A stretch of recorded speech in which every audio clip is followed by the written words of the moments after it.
高老师还是第一次来到济南啊，头一回。济南的观众朋友们，大家晚上好！您好。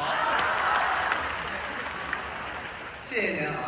我看观众朋友们还在陆续的进场，有刚进来的。没关系，给您一点时间。进来之后啊，找找座位啊，拿手机拍拍照啊。等您都准备好了呢，我们第一个节目也就演完了。下去的快点。起到什么作用呢？您说说。上来呀，稍微的测试一下这个话筒的声音，对，让观众朋友们进场。稳当稳当，破车别爱好道，就是后头还有更精彩的节目，抛砖引玉。其实开场不好演，头一场啊。当然了，观众陆续进场啊，进来之后啊，我们在台上说着，有的观众您可能听不太清。是吗？哎，找找座位。对，其实啊，就跟吃饭差不多。跟吃饭有关系吗？您看您去饭店点菜的时候，不得先上点小菜吗？哦，小凉菜啊，什么拍黄瓜呀，芹菜腐啊，对，土豆丝儿啊，我们就是相当于这些小菜儿。哦，咱就是小菜。哎，大菜都在后头，在咱后头。什么九转大肠啊，炖甲鱼呀，王八汤啊，膀子肉啊，都在后头。听着就都打鼓啊。哎，上来呢，简单跟您聊几句。其实好多朋友啊喜欢听德云社。哎，对。拿我们来说吧，来到济南演出，心里特别的开心。就是，济南是一个好城市，好地方，物华天宝，人杰地灵。有一句口号说的就是咱们济南嘛。什么话呀？上有天堂，下有济南。对，是不是？你先等。你看朋友们都乐。不，您别胡说。那是上有天堂，下有苏杭和济南。没有零碎儿。没有吗？老得带着济南。济南是一个好地方啊。好归好，这么近那么美，周末到济南吗？到河北，得哪儿去哪儿，这怎么着呀？济南山水甲天下。桂林，咱这儿呢？济南。对呀。您这话到哪儿都这么说，是怎么着呀？来到济南得夸夸济南呀。那您夸点合适的。回家演出心里多开心呢。不，您先等会儿。干什么？咱来济南演出，您算回家呀？对呀。我记得你是河北人啊。啊？那是河北人呢。那济南到这儿，你算回家了？济南是我的第二故乡啊。怎么就你第二故乡了呢？你看我的衣食父母都坐在台下呢，对吧？你要有毛病吗？没办法呀。你看我的爸爸妈妈还给我鼓掌呢。济南就是我的第二故乡，好不好，朋友们？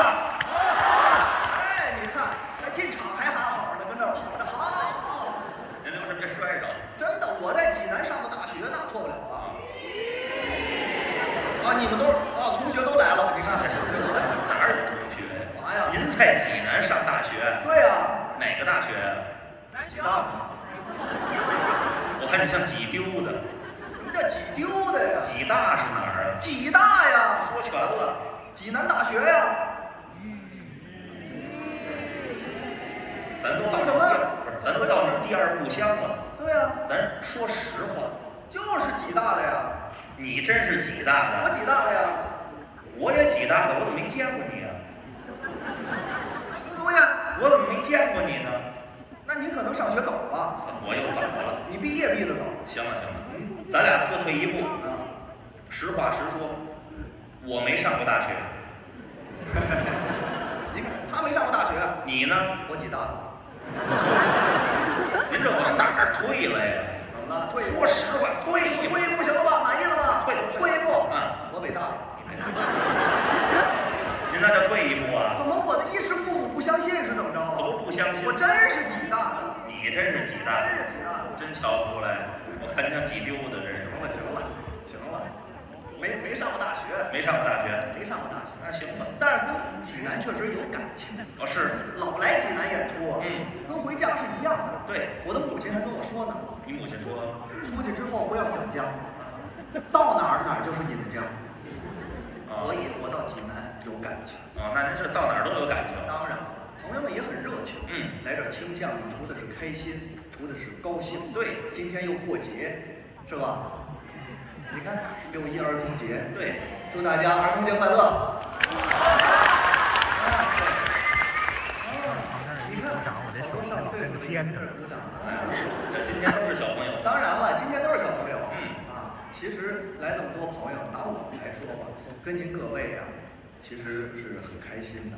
看见您也开心。我们岁数也不大，对，97年的，哎是吧？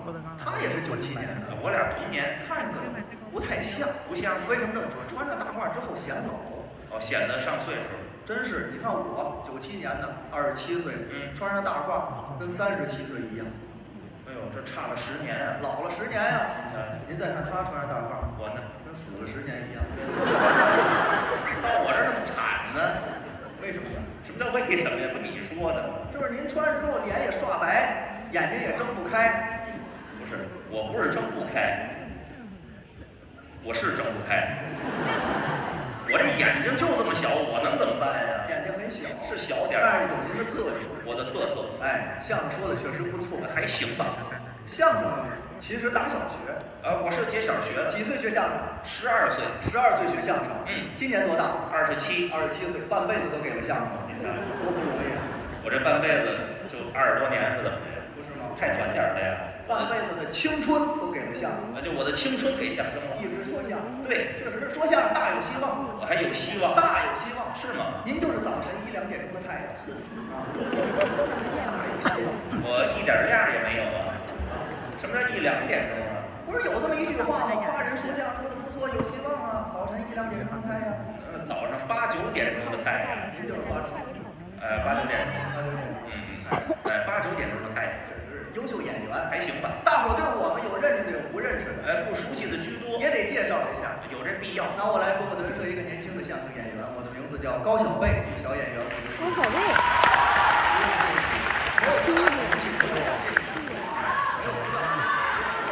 哎呀，后面不用，2楼朋友，哎呀不用。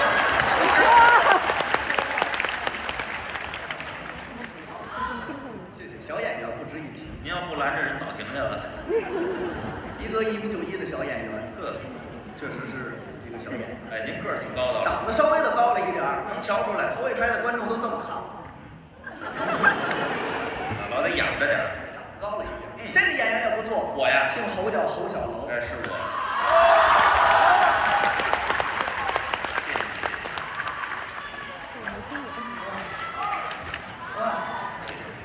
看出来了，今天你们过节哈？都是小朋友嘛，大伙儿好，喜欢您。哎，谢谢大伙儿吧。确实来这听相声图的是开心，图的是高兴。对，听相声就得笑，得笑，必须得笑。那是，每个人笑跟每个人笑也不太一样，这还有区别吗？男的来说吧，乐得比较豪放豪爽，女孩就不一样。要是女孩乐呢？乐得比较腼腆。是吧？他怎么不乐得泰国呢？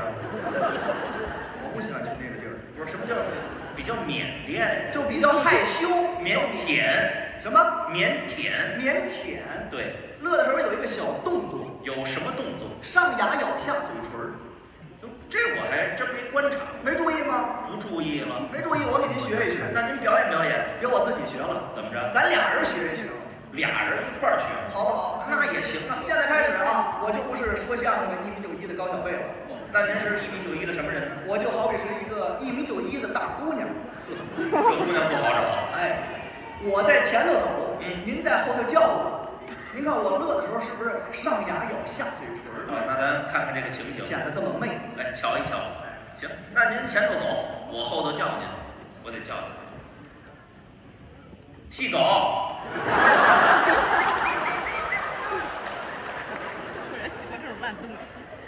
细狗像话？怎么了这？哪个姑娘家叫细狗啊？不是你外号不细狗吗？我外号细狗，但我现在不是养姑娘吗？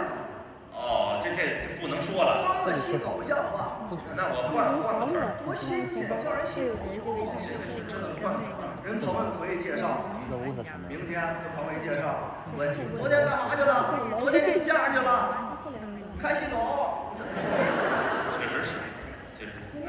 那我换个名，换个名。细姑娘。你是那粗姑娘是吗？不是，那我叫细姑娘。那我直接叫你姑娘。姑娘就叫你姑娘。老带零碎儿。叫姑娘。姑娘。你看，连我都听不出来了。你转过来瞧瞧我呀。您别哎，我不着急，你什么时候能转过来呀？3个月。哎，等不了，您快着点儿。我不着急，稍快点儿。您转过来。哎呦，够着急的了。哎，我着急。哎，这就差不多了。哎，姑娘，哎，姑娘过站了，过站了。好，我等车来了。你快着点儿。哎呦，谁呀？真是。哦，没人。对，有人谁输音儿呢？这个，我呀，停。哟，瞧出来了，姥姥，我这不是姥姥。啊，得，姑娘你干嘛去？没事儿，我买点线去。呵，还有闲工夫买线呢。岁数也不小了，是不是该找个婆家了？哟，瞧您说的，讨厌。看见了吗？啊，瞧您说的，讨厌。上牙咬下嘴唇，哦，有这么个动作，显得这么媚气，倒是挺好看，是。可是我觉得这么笑啊，太有局限性。您什么意思？依着我说呢，女孩乐的时候，下牙咬上嘴唇，也好看，不好看？我觉得可以，没听说过，咱可以再学学。不合适，表演表演，来不了，没问题。好看，你试试嘛，吓人一跳，不至于，没问题，我负责。我喊你，姑娘，我说话呢，你转过来瞧瞧啊。哎，我不着急，我呀，哎，你转过来，我呀，哎，我不着急，你看看，哎，姥姥，还是姥姥啊，姑娘你干嘛去呀？没事儿，我买点线去。呵，还有闲工夫买线呢，是，岁数也不小了，是不是该找个婆家了？哎呦，瞧您说的，讨厌。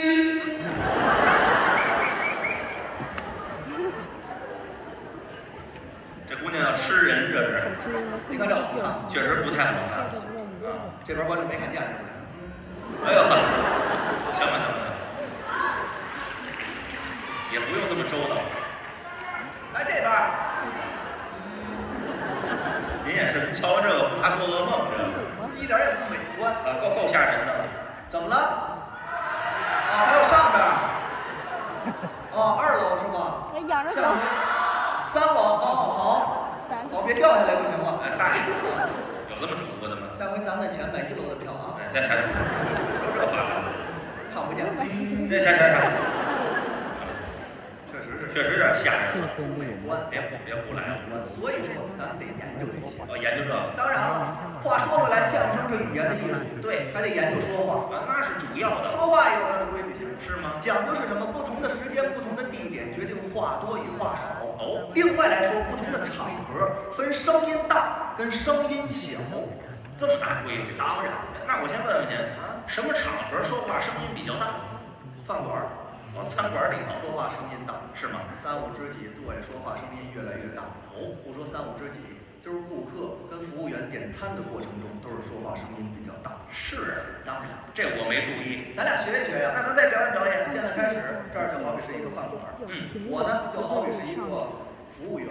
哦，服务生。哎，过去叫小伙计。啊，小伙计儿。我来一个小伙计。我看你叫大伙计了。您就一大伙计，就服务员嘛。我来一个服务员，小伙计儿。您呢，扮演一个吃饭的顾客。好啊。来到这儿，咱就开始。不行，你先等会儿。我是吃什么的顾客？吃饭的顾客。谁吃饭呢？吃什么？我吃饭。哎呀，没想到这么大还挑食。对，这是挑食啊。吃什么？饭，福安饭。对，福安饭。福安饭。没有那一温，福安饭。我就吃饭的顾客。您看是不是说话声音比较大？那咱学一学，表演表演。你看啊，眼瞅着呀，也到饭点了，找个饭店吃的，就这儿。英子，伙计，来了你。来了。吃什么呀你？你们这儿都有什么呀？我们这儿什么都有。你说说。有山中走兽、林中雁、陆地牛羊、海底鲜、猴头燕窝、鲨鱼翅、熊掌、干贝、尾尖。有蒸羊羔、蒸熊掌、蒸鹿眼、烧花鸭、烧雏鸡、烧子鹅、卤猪鸭、酱鸡腊肉、松花小肚、晾肉香肠。吃点什么呀你？还真不少。我呀，吃点简单的就行。什么简单？我来1两花生米，2两老白干，3两猪头肉，够吃吗？够吃的了。好了，您候着啊。1两花生米，2两老白干，3两猪头肉。哇，好。确实这音儿不小啊，说话声音大是饭馆，但这样不好。什么意思？您看现在都讲究文明用餐，对，餐馆里头不光咱俩啊，还有别的吃饭的顾客呢。没错，声音太大容易影响别人用餐。依着我们说呀，点菜的这个过程，俩人说话呀，声音小一点，怎么想的？就越小越好，咱俩能听见就行。点餐啊，咱俩能听见就行。对，别吵着人家。这是您出的主意，我负责呀。那咱再来一个。那咱声音小一点，可以啊，来来。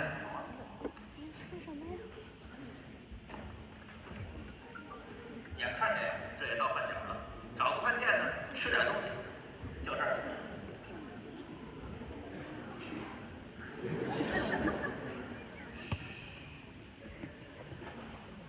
来了，有错误。来了。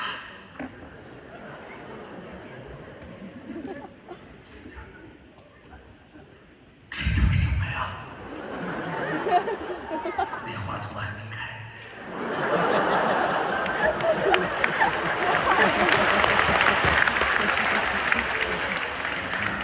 这个现挂的是吧？对，这个现我们这挂。儿什么都有，说说呢，有山中走兽运转站，陆地有羊黑底线。对，就错不爽那个现挂，哎，下个刚能听。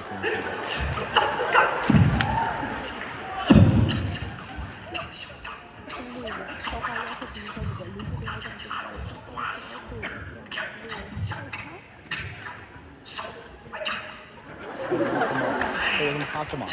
是有是的，是有是清蒸八宝猪、香米香鸭子、标准。香米面鸭子。我来一两花生米饭，清蒸哈士马呀。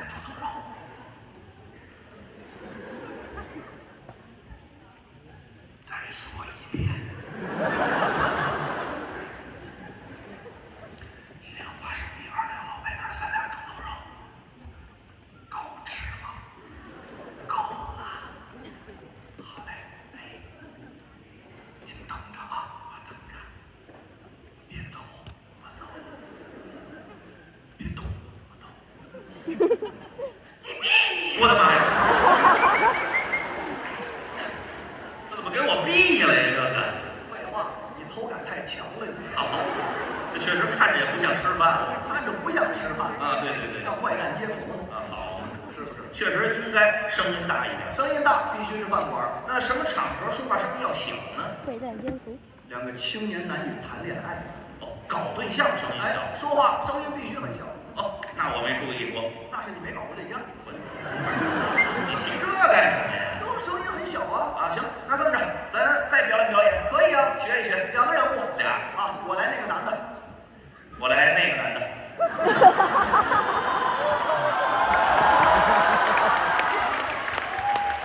大儿童节的好吗？啊，是。不要找事儿，好不好？我也不想找事儿，主要是那男的这角儿让你占了，我只能来这女的了。不占了怎么？我就是男的，你就学那女孩不就完了吗？哟，我也没学过女孩，我不知道女孩有什么特点。学这个劲儿啊！女孩什么劲儿啊？开朗的、活泼的、害羞的、腼腆的。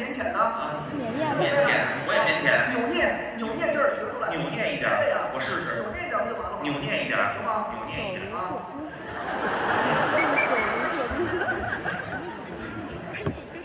这是缅甸的。这说的时候限制你发挥了。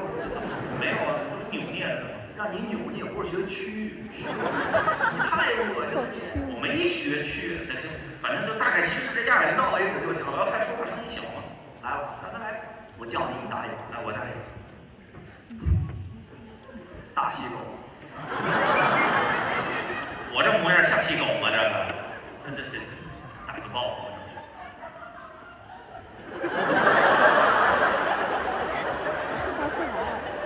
这边是有什么不干净的东西吗？怎么乐得这么开心呢？好像。这什么声音啊？啊，声音啊！叫你。你叫我吧。叫什么呀？叫这么着，给你个便宜啊！刚才我不是叫你细狗了吗？是。你可以叫我妈喽。什么东西？妈喽。带花带草的那种。带花带草的。对。带花带草的，腰花不行。菜花吧，菜花，俗气一点的名字，菜花。菜花。蒜苗。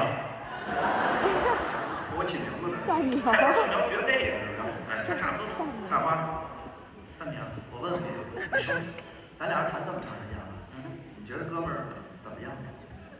你呀，本姑娘觉着你这人还凑合，凑合就是行了。还挺好的。那咱结婚好不好？结婚了？你同不同意？怎么那么突然呀？同不同意？不同意，他不同意了。讨厌！哎，行，差不多就得了。是不是说话声音比较小？确实有点太小了，对吧？我觉得这样太别扭了。您看现在这个社会，青年男女都没有那么害羞、那么扭捏的了。对，依着我说，搞对象聊天的时候，声音大一点，大一点，大一点。搞对象声音大一点。喊着说，怎么着？俩人聊天喊着说，越大越好。哎，对对对，这是你说的。哎，显得俩人热情。行不行？再来，我觉得可以。哎，再来。菜花，算命，菜花，算命，菜花，算命，菜花，算命，哎，算命，算命，哎，菜花，算命，2块钱一大捆儿，哎，算命，俩卖菜的啊，往后说，菜花，算命，我问你，说，咱俩人谈这么长时间了，你觉得哥们儿怎么样哦？就你呀，老娘觉得你这人还凑合。凑合就是行啊。倒是还挺好。那咱结婚好不好？结婚跟我商量什么呀？哪跟哪我同意见家长。哎呦，你见家长就有这儿。当着这么说这话你要搞对象说的话，咱要不要？听见要脸不要脸？咱俩谁也不要脸？要脸不要？哎，要脸不要？怎么了？咱这是搞对象，这不打离婚吗？别学了。幸好是原厂的。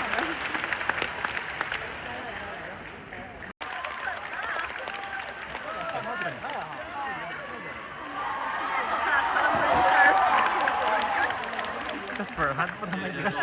不是一身。哎，粉还不一样，一个深一个浅。又来到这儿，心里特别的高兴。哎，这个地方人杰地灵，物华天宝。因为什么呢？我们愿意来济南演出，尤其是他，他更愿意来。什么道理？他妈就是济南的。各位朋友还真有不知道的。哎呦，我先给您鞠躬。这都是他的娘家人。我上哪儿演出啊？他就说我妈是哪儿人。母亲也过一点。也就是你母亲不是在济南生活过很长时间吗？ 3天，对不对？3天的得有30年，是吧？所以说呢，他对济南有特殊的感情。我确实喜欢这儿。各位亲爱的朋友啊，可能大部分都是咱们当地的朋友。对于这个济南呢，比我们了解。济南叫泉城嘛，泉城文化啊。对于曲艺艺术呢，也非常的熟悉，是宝地。叫曲山艺海呀。济南有很多的相声啊、曲艺啊，老前辈，都在济南长期演出。你刚才下场那个2位演员，相声说的也很不错，那就是他们的下场。不叫是他们的下场，就是他们下场受到大家热烈的欢迎。给大家再介绍介绍。您聊聊。一位叫高小贝，一位叫侯小楼。他2个人呢都是德云社的年轻演员。对，都是郭德纲先生的再传弟子。换句话说呢，他俩都是郭老师的徒孙。这俩孙子特别好。说是为人呢，是这个。您就别挑这学错，您就别挑那么亲了啊！跟我也挺好的。是，跟您关系不错。对呀，那怎么了？这个郭老师的再传弟子就是郭德纲徒弟的徒弟。对，具体他俩是郭老师哪个徒弟的徒弟呢？现在还是个谜。等一会儿吧，10点多大概就过去。不，他俩我徒弟，是吗？哎呦，你别乱认祖先啊！谁是我祖先？你站这说的，他俩是我的徒弟，这不是你说的？什么字眼儿？您再说一遍。他俩是我的徒弟。他俩是你的徒弟。还能往外徒弟？谁呀？你是他俩的？他俩是我的徒弟。高小贝、侯小楼，这么优秀的青年相声演员落你手里了。什么叫落？就是你的徒弟。是这么回事吗？是。他俩是你徒弟。对，你是他们干儿。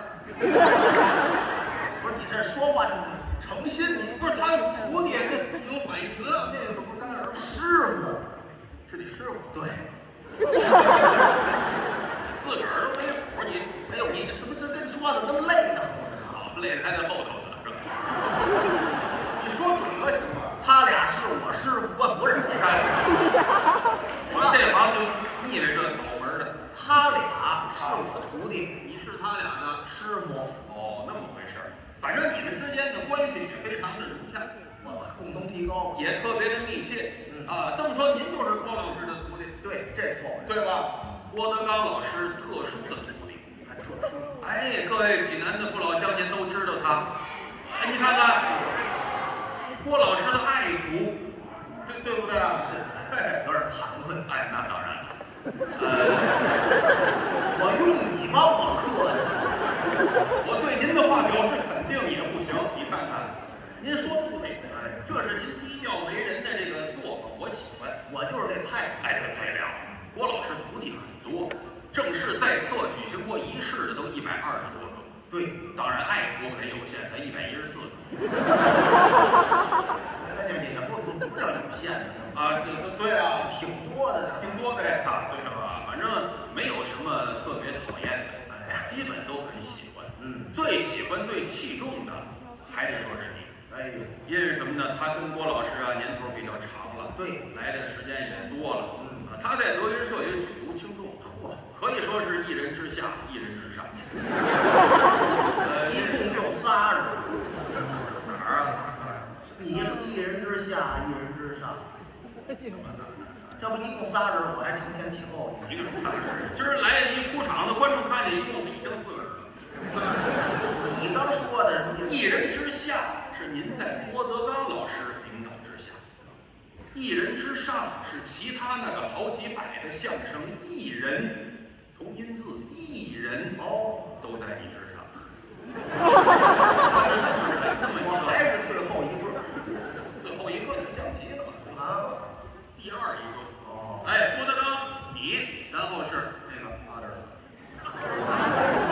你排第2名啊，甚至有时候排第1名，是不是啊？排不了啊，反正郭德纲啊对他很信任，在德云社呀可以说是晴天白玉柱，架海紫金梁，不是我夸他，德云社的定海神龟。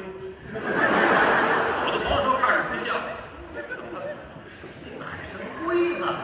有这词儿啊，绝对有这词儿，就是后来孙悟空给做成那个金箍棒嘛，定海神龟啊，定海神针，有那什么神龟，忍者神龟，是忍者神龟，不是您这太讨厌了，我这开浪机了。您知道人还真够多的。阿飞儿，郭德纲就是死不灵的。他说呀，这都是忍者神龟里边的对，众化人。对，这大耗子。我不是忍者神龟，算了，我也不给你介绍。啊，对，您就是定海神针，那我也做不到。定海神针哪儿找剑哪儿棍儿？啊，那这棍儿还是神龟，而您这各方面的才艺了不起，在德云社担任相关的领导，啊，真的德云社不可或缺的一粒重要的棋子。别提这个，有不让提呢，别提这个。你看你提不提也是那么回事儿啊。一般来说呢，不让提呢，说明他就下来了。你看别提了，咱不敢问，你知道吗？原来说的时候，大点声，还让你大点声。现在别提了，不让说了。哎呀，皮裤透棉裤，这是穿着比较热。不是毕竟有缘故。对呀，有缘故咱不敢问了，是不是啊？反正就是咱不说台下了，就说台上吧，业务水平相当次。我以为你要夸我，夸你呢，这不什么叫相当刺激？没说完呢，你少听一个鸡。刺激，什么叫业务水平刺激？朋友们听相声听多了，对相声啊，可以说都有点啊那个什么了，有点那个抗药了。抗药啊！反正听相声听多了，觉得不可乐了，没意思了。但是一听你，德云社的一股清流，一听哟，还有这么刺激的相声呢啊！有人听着新鲜，这种风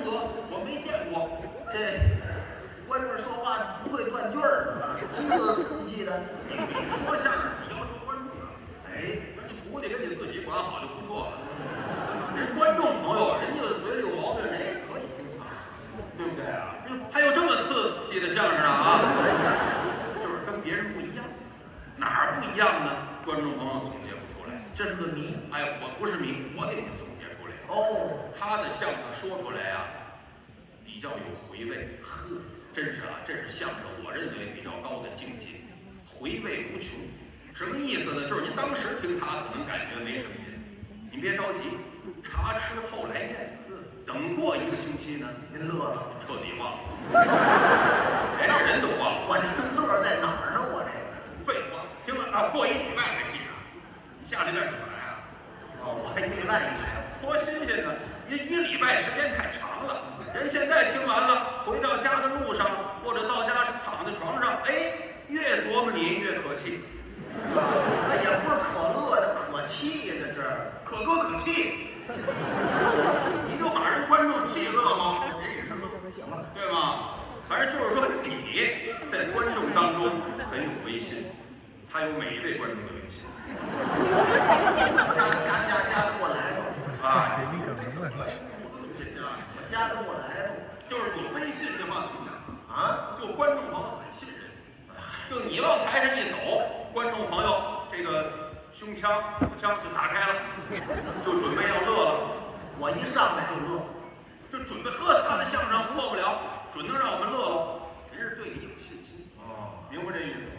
哦，为什么他说相声含蓄啊？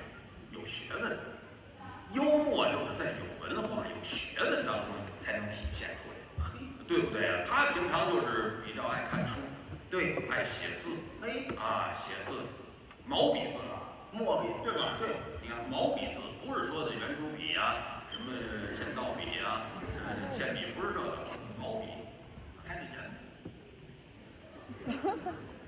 对吧？弄完之后拿这个现磨的，现磨多好。您说那是豆浆？不，你现磨呀，这不干了吗？我这笔2头天，我这手笔，坐过公共汽车吗？公共汽车卖票的那不都是2头的笔吗？您说这笔，观众朋友们估计都赶不上。不才40元呢。他那公共汽车，朋友们有上岁数，你赶上1头蓝的，1头红的，他那个铅笔都是2头的，那笔也没有2头天，那是铅笔。 2头削啊，那2头一样。你写字儿的时候啊，对吗？练书法讲究拿那宣纸，研浓的墨添好了笔，叫旋肘字。看功夫，手哆嗦写不了。旋肘懂吗？胳膊肘不能挨桌子，得旋起来，得旋，不能还推桌上。您这像这样写，村里说广告的，直说悬，你这悬着呢吗？这不悬着。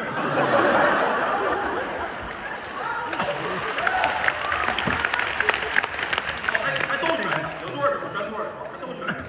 悬一个就行了，你说这你想悬不起来啊？你悬起来这不多好？没有这么写字，开始悬不起来啊，慢慢的就悬起来了，后边还挂起来掉下来。我这骨折了，离多老远写出来就是艺术品。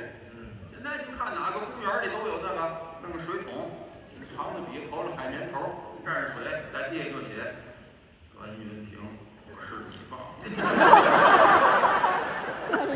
没事就写这个，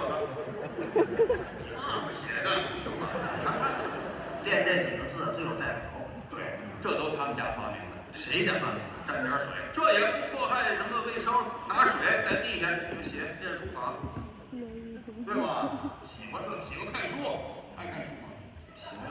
爱看哪方面的书？爱看那些呀，来这看点。看你干嘛呀？看书啊，看书啊。这还真不是干便宜了。确实是尊重我点儿。本来我刚一上来往上走的时候啊，我挺尊重你啊，对，你继续尊重下去。真的，做不到。你怎么你这老超人便宜？没有，我问你问题，你看那头，看那头吗？你不去哪个？谁问你问题，你看着谁呀？谁给的钱，你管那给谁呀？对吧？他都是规矩嘛。我问你问题，你瞅着那儿，尊重人吗？不是，爱看什么书？我看你，你看你就看那头。也不是谁给钱看谁。谁什么就是买凉粉儿，谁给钱看谁？你这我问你问题，你看法，你这街。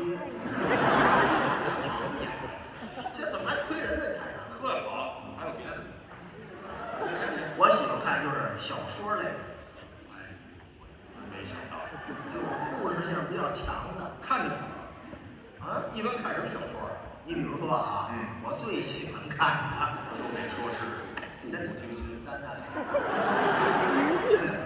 不斗，那《三国演义》我的《三国演义》正经才子，真的。第一才子水浒传》呵，西游记》哎呦喂，聊斋》呵，这儿我比都是封神榜我看的。五大名著。他封五大名著，我最喜欢看这些。哦，喜欢看，都是古典文学。对，好，古典文学。三国的作者是谁？说得上来？我就讨厌这种问题。这就说明说瞎话，一叫就呲，说我们话一叫就呲，一问一较真儿，完了答不上来了，这说明是没有深入的研究。不是，您先等，你真以为我答不上来？你答三国作者谁？三国那是《三国志》，是《三国演义三国第一个》，就没有《三国》这部书啊，就没有这部书。我说输了吧？三国三国什么？三国杀呀？三国什么？什么杀的作者？三国电视连续剧。三国，那叫《三国演义》。三国高希希，你没看过？这就叫三国。我就看鸡中头了。你真是。完了啊，《三国演义》作者是谁知道吗？啊，吴国贯中嘛。哎呦，《三国志》呢？陈寿。哎呦，《西游记》呢？《西游记》。吴承恩嘛。哎呵，真是有点跌度啊你啊！什么叫跌度？就是水平挺高，那叫有点程度。有点程度，这都知道啊。我有文化，看过。真有文化。我爱看，我也爱看，我爱看这种古典文学，那都是名字带出来的，叫演义。对，演义呀，就是它呀杜撰的东西比较多，是不是历史？细说。哎，对了，《水浒传》跟历史也没有，《水浒传》《三国演义》《红楼梦》这都编的。哎，我爱看这个呀，比较有科技含量。您这是？我爱看什么？您知道？您说呀。关于你比如说这个小鬼扛着招仙牌呀，这个阎爷跟那个阎王爷打起来了，什么这个灶爷是怎么上天的，就是科学方面是吧？你这是科学方面，你这不是封建迷信吗？怎么封建迷信呢？你刚看《封神榜》，《封神榜》里就有灶爷啊，你不也看着？哎，还真是，真是的，科学方面的，什么这个相面的、算卦的，这事儿我也看。这还是封建迷信？批判的，我用科学的眼光我批判他。最近不研究这个了，最近呢？最近就睡觉。哎，您确实啊，不同楼的，我感觉你也该歇歇了，因为您平时话太多。话太多了，话不多不行啊，话不说不知啊，目不转不透，砂锅不打一辈子不漏。我得把话都告诉你，你才能明白，对吧？话少点，听你的，站这儿，我也不说话，你也不演绎，这是相声，咱俩站40分钟下去了，人绝对不上来，是，对不对？枪毙咱俩。哎，主要你我没猛的。这个我最近研究什么，您知道吗？啊，为什么说净睡觉呢？睡觉里边也有学问，是吗？对呀，16+8学过吗？16+8，这是睡觉，那不减肥去了？减肥干嘛呀？一天24小时，我知道，生存16个小时，睡觉8小时，16+8呀，这叫16+8。对呀，16+8不是说那几个小时足吃吗？你提减肥，咱说睡觉提减肥了。哦，睡觉16+8，保证8小时的良好睡眠，对吧？最好进入那个深度游。哦，胡同里头骑自行车，深度你跟睡觉没关系，就是深度的啊，对吧？时间越长，恢复的越快。睡觉跟充电一样。对啊，睡觉有时候保不齐做梦。那是。有人说睡觉睡一宿觉白睡了，做一宿梦。做梦多呀，感觉就累。没事我就研究做梦。哦，你做过梦吗？做梦。做那当然做过了。哎，这就对了，我就研究这个，不光我一人研究啊，外国人也研究。外国有心理学家叫弗洛伊德，写的那个书叫《梦的解析》，没事我就喜欢看。这都是们国家也有那个书叫《周公》，啊，对，《周公解闷儿》，拿着这书解闷儿。周公解梦。周公解梦，我看他为解闷儿。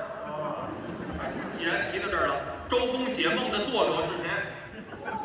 周公啊！你别看这《三国西游》你蒙上来了，这书作者你不见得知道。周公解梦，对，作者您这谜底都在谜面上了。是谁？周公不对，不对，不对。周公是周朝的一个当官的这么个意思，他不是他姓周，名字叫公，叫周公，不是。姓什么叫什么？周公姓什么叫什么？不知道。我也不知道。是不知道你。今儿让你长点学问，来到济南了，回到娘家了，对吧？再让你啊长点学问。周公解梦的作者姓姬，叫鸡蛋。鸡蛋，你不信各位你查去，现在你就查。鸡哪个鸡？女字边儿，这边一个那个，你不认识？霸王别姬。哎，蛋上面一个日，下面一个横，元旦。鸡蛋嘛，鸡蛏知道吗？知道。鸡发，知，对吧？对。鸡彬彬，知道吗？鸡彬彬，这个他们都是老记着的，都老记着的，知道吧？这个周公解梦，周公姓姬，叫鸡蛋。哎，那是我研究，我研究这个，为什么研究？就从前些日子，我跟您各位，咱也不外，我也不说别的，跟您说心里话。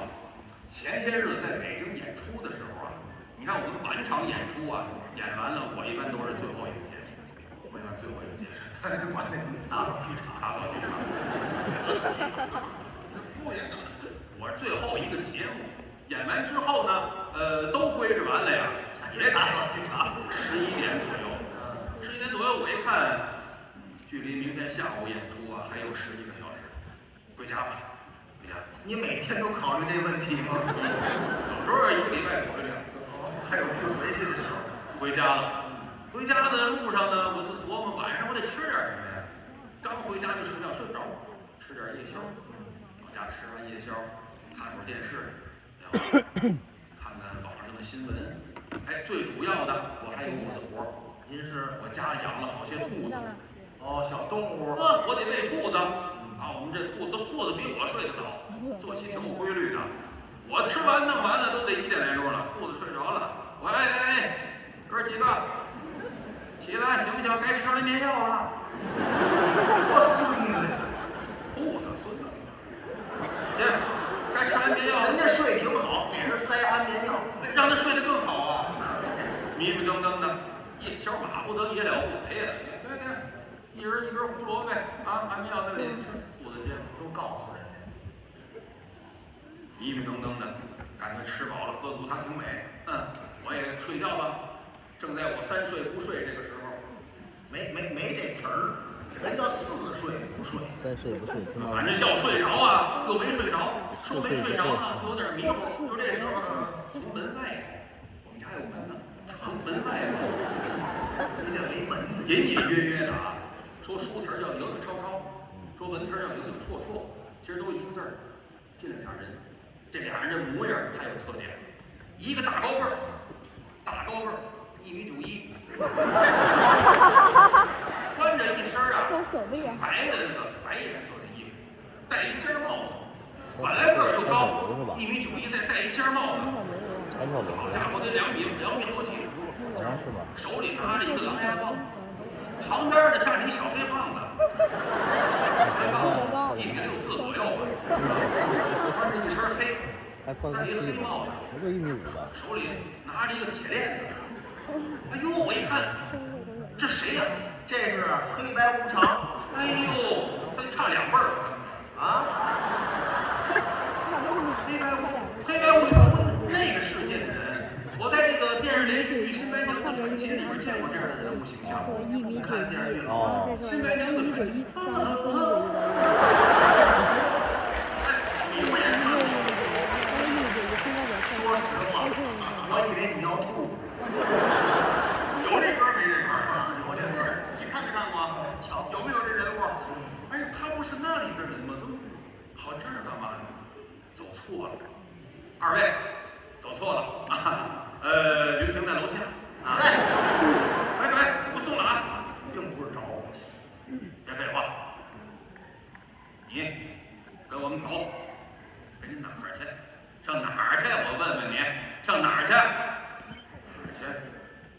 爷有请。阎王爷有请，阎王爷我不认识他，阎鹤祥我都见不着，阎王爷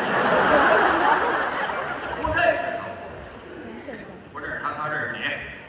我问你，你是不是叫高峰？得，您看，对，行不更名，坐不更姓，就叫高峰。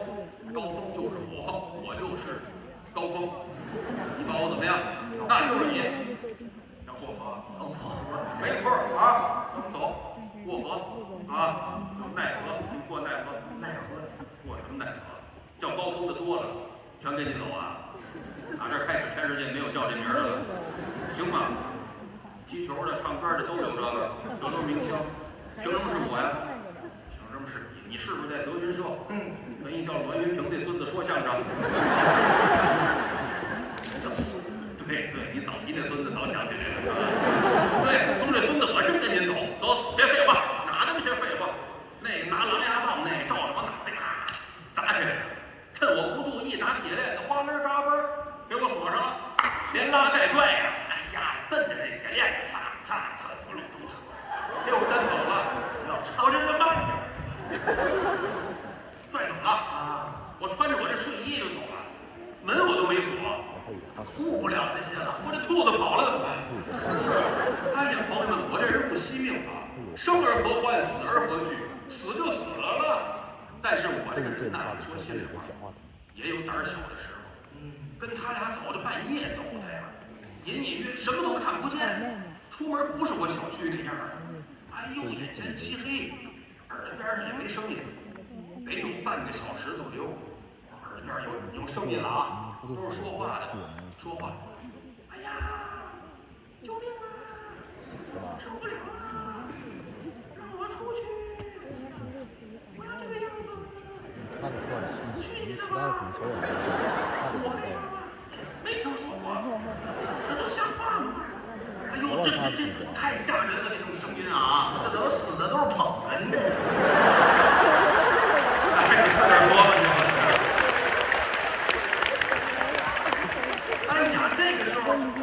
眼前隐隐约约能看见点亮了，出现一座牌坊，上面写着仨字“丰都城”。鬼城丰都，到了，从这儿进去人就完了。嘿，不进去还能活？为什么说我不惜命呢？打摇打摆，我走他俩前面。哦，你带他俩回去。走着走着，我心里也有点难受。当然，为什么难受？不是为我自个儿，还没活过。不是这意思。我想起一个人来，谁？你呀。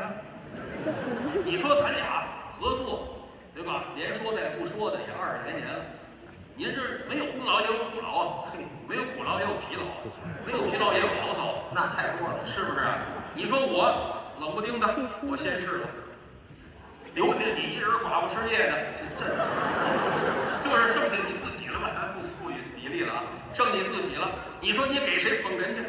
谁能用你？是吧？在台上人家有苦不敢言的，你说怎么让你主持吧，你还连不上句儿；让你逗哏吧，你也逗不出去儿；而让你改行吧，你也是不愿意干别的。这样人不死，你说等什么呢？对呀、说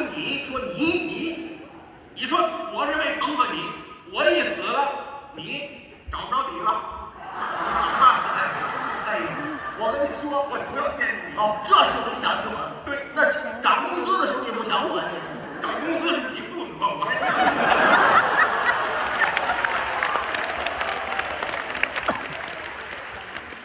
我就念着他，哎呦，我这云平这怎么？哎呦，我说云平你都来了，我在你前边。对，好家伙，他比我来的还早呢。我倒怪迟到。我一看呢，不是他一个人啊，他不是一个人，有你，有郭德纲，有于谦儿，有高小贝，大小的劲儿。你们4个人在那儿规规矩矩的看书呢，学习呢，一样。对，不是看报能一样吗？哎，当天的戏单正在那儿看报学习呢。我一看，哎，好家伙的，看的什么报啊？拿反了都。哎，这时候好好学习了，真是的。我告诉你啊，咱们那天那功夫应该这样一下。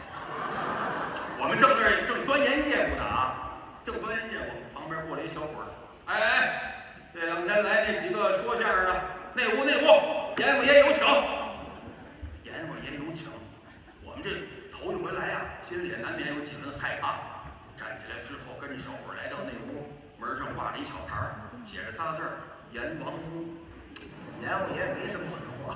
哎呀，推门进去之后一看呢，上面有个台儿，台儿上面啊有个桌子，桌子后边坐着一个，大高个儿，得有1.88米，特别魁梧，大长脸，黢黑，跟说相声邓德勇一样，穿着大袍子，一边溜个垫肩，脑袋上顶着个搓板，前面留着个门帘子，这就是阎王爷，这就是传说中的阎王爷。哎，一边还站着一个人身的牛脑袋，一个人身的马脸，这是谁呀？这是牛头马面。钻形的吗？您说那是唱戏，是钻的形吗？他们没，我没就那模样。哎呦，这边还有一个拿着个本儿，拿着支笔，在那儿写算。哦，这卖票的，这是判官。哎呦，你看他还真知道，上面坐那阎王爷，不怒自威。你瞧，这个小伙儿，哎，你们几个人给阎王爷跪下！好家伙，我们就害怕了，吓得我咕噔赶紧跪下来，就一人不跪。谁呀？郭德纲。我不跪，无情，我是班主。郭先生，班已经没了。你活着时候呢，都打的都憋着窜背，都死了，你还班主呢你？赶紧跪！不跪就不跪，跪下站着一边高，我不能跪。还有自己好自己呢。跪不跪？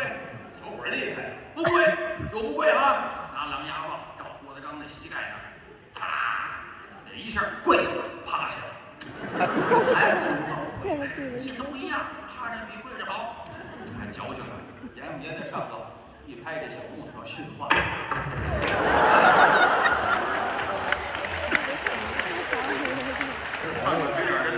这是个现挂。阎王爷没什么工作经验，会摔跤的。我告诉你啊，这几天来，哎，那些个说相声，成天的打神骂鬼，胡说八道，尤其有一段相声最可气，就是日结巴论。结巴乐，拿阎王爷开玩笑，来，哎人呐，给这帮说相声仨逗哏俩两哏的，先割舌头后撅牙，撅牙就是还要赶好呢。你说这叫什么行？撅牙，我们说相声的都是指着这个舌头牙吃饭的，撅牙，你把舌头割了牙撅了，我们别说相声，哪回受不了？吓得我们害怕。哆里哆嗦，浑身打颤，跟歇了火的吃了烟袋油子一样。这个时候，太出您来了。他这时候有谋啊，不光心里有数，胆儿还大，噌楞一下子就站起来了，冲阎王爷说话。是他冲阎王爷说，他这么说的。我说什么了？这样说：报告阎王爷，我有话要说。你们刚才说的是，我们可不同。行。我是男的，我北京人。对，不是您这是天津话又是女性，哎，我怎么这么说话呀？我们转念一想，太聪明了。阎王爷都知道说相声男的得说普通话，他这一说天津话，一装这个女性，阎王爷一看，哟，是不是抓错了？详细审问，主要你说这话站得住脚。我说什么了？你是这么说的：报告阎王爷，我有话要说。您说那些话，我们可不同意。为嘛呢？因为我们德云社说的这都是传统相声，就算您看节目这儿有新节目，你细听还是大灯谜。换汤不换药，细听还是大灯谜，大灯谜是传统。换句话说，这作者都不是我们呐，那都是那个老前辈呀，马三立呀，侯宝林呐，袁佩楼啊，侯耀文呐。这不都老前辈他们写的呀？他们不都在您这儿了吗？你跟我们这个小孩子没完没了的，你那算干嘛的呢？你就闹不当个小孩子吧？比小孩子，他比不了。阎王爷一听啊，人家还是听许大家意见，有道理，对吧？这不是他们编的，他们光在这说一说，我就治他们，这找那根儿去。对，说很有点跌动，那个什么全跌动。来人吧，准备让他们脱上是吧？阎王爷当时呢。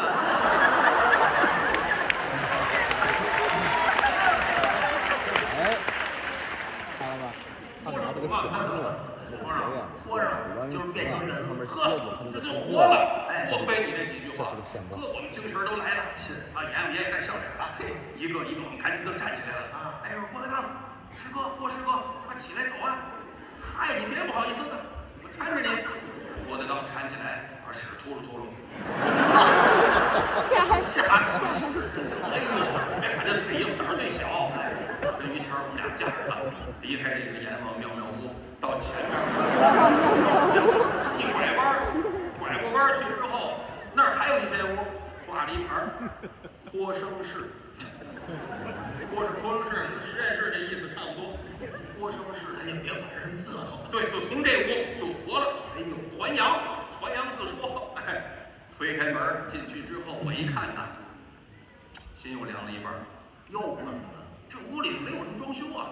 嗨，你以为回迁呢？那小窗口啊，小窗口估计从这儿就活了。什么没有？地下放着5张兔子皮。哦，这是临走的时候给咱点礼物。这什么礼物？就是给咱点兔子皮，我给您做个帽子。没帽子。哎，给你兔子皮，让你脱成变什么呀？下半辈子人呢？变人啊！好，想的真美你，让咱们几个人下辈子变兔子。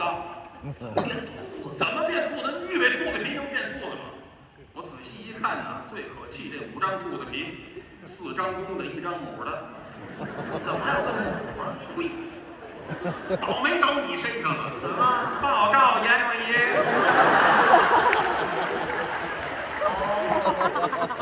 按说这母的应该是你的。这个时候他可顾得二叉了啊！过去之后弄一公兔子皮披在身上，这是他公兔子了。我先走了。从那小窗口那儿，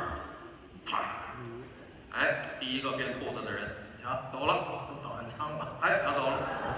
走完之后呢，这个时候，高小贝，大高个儿，腿长，我得步我师傅后尘，过去拿一公兔子皮，刚要走，这时候他又拿起一个来，拿俩干嘛？扔给于谦一个，于爷爷变，这还变？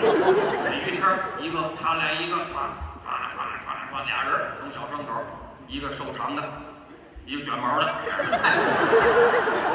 这个挺巧妙啊！就剩我跟郭德纲了啊，就剩还一公一母，这玩意儿绵羊啊，羊多是不死呀，你真是的，就剩我跟郭德纲了。郭德纲腿短，这是你告诉我的。我什么时候告诉你？哎呀，好多年了。那用告诉你？对，这个时候，哎，我觉得我没什么问题啊。我过去之后奔那个先奔我的晃一下，哎，刚要拿这个，郭德纲要不人家怎么脑袋大呢？这脑袋大了，哎，脑容量大，他聪明啊，有力使力，腿短使智。过去一伸腿走你，吧唧，给我扔那儿了。我离那公兔子皮多远？哎呦，2寸半。哎呦，我这够不着啊！哎呀呵，我这不行啊！你早跑了，你这时候你不义气了你。郭德纲过去，慢慢悠悠的弄起公兔子皮来，哎，往身上一呸，小窗口变一大胖公兔子，小黑兔走了。先我一边走，他都还气我呢，说什么呢？哎，我回去当班主去，我是班主，作为班主走了，就剩我了啊，就剩我了。行了，你也不是回来看看我，得了吧，你看看我去。还有5兔子皮，我怎么办？还怎么赶紧变？别耽误时间，时间挺紧的。哎，我那个小伙在那站着盯着变，就得咻，魏大哥，滚叔，回大爷，爷老头儿，祖师爷，那个什么，您受点累，您给我换一公的行吗？不要求变人啊，变人没那奢望了啊，您给我换一个公的，或者我那在您这儿留用也行。好家伙，你算找着工作？对，要您给我换一公的，上这儿返聘来了。不行，给什么变什么，哪呢？呀，快点，这传阎王爷结巴，他们好意思不结巴吗？对吧？我结巴我也是结巴。我那什么不行，给什么？不是啊，这要掏什么？我这儿500块钱，好家伙，您买点茶叶喝。睡衣里还放钱，好家伙，钱都在这儿呢。500块钱，您买点茶叶喝，行吗？买点茶叶，买张德云社票也行。别我，给什么变什么啊！我们这儿最小的票10亿的，500，这不是我不变，这有个道理，您得替我想想啊。你想这道理，一共5个，他们4个公的，我1个母的。原来我们就爱开玩笑，这现在都变成兔的，4公1母，这在豆子地里，我要他们老4位要同时出现，我这体格我盯不住啊，是不是啊？您替我想想，都是打那儿过来的，是不是？别胡思乱想。您给换，不换，就这么些事儿，人怎么没这么些事儿啊？你拿那个狼牙棒照我脑袋，你变，你不变，这么一打，我疼了，是这一疼，哎，我醒了，醒了之后赶紧跑到卫生间，一照镜子一看，哎哼，我没变兔子啊，那我们也没变。谁说的？怎么？我家养的兔子说话了，说什么呢？我是班主。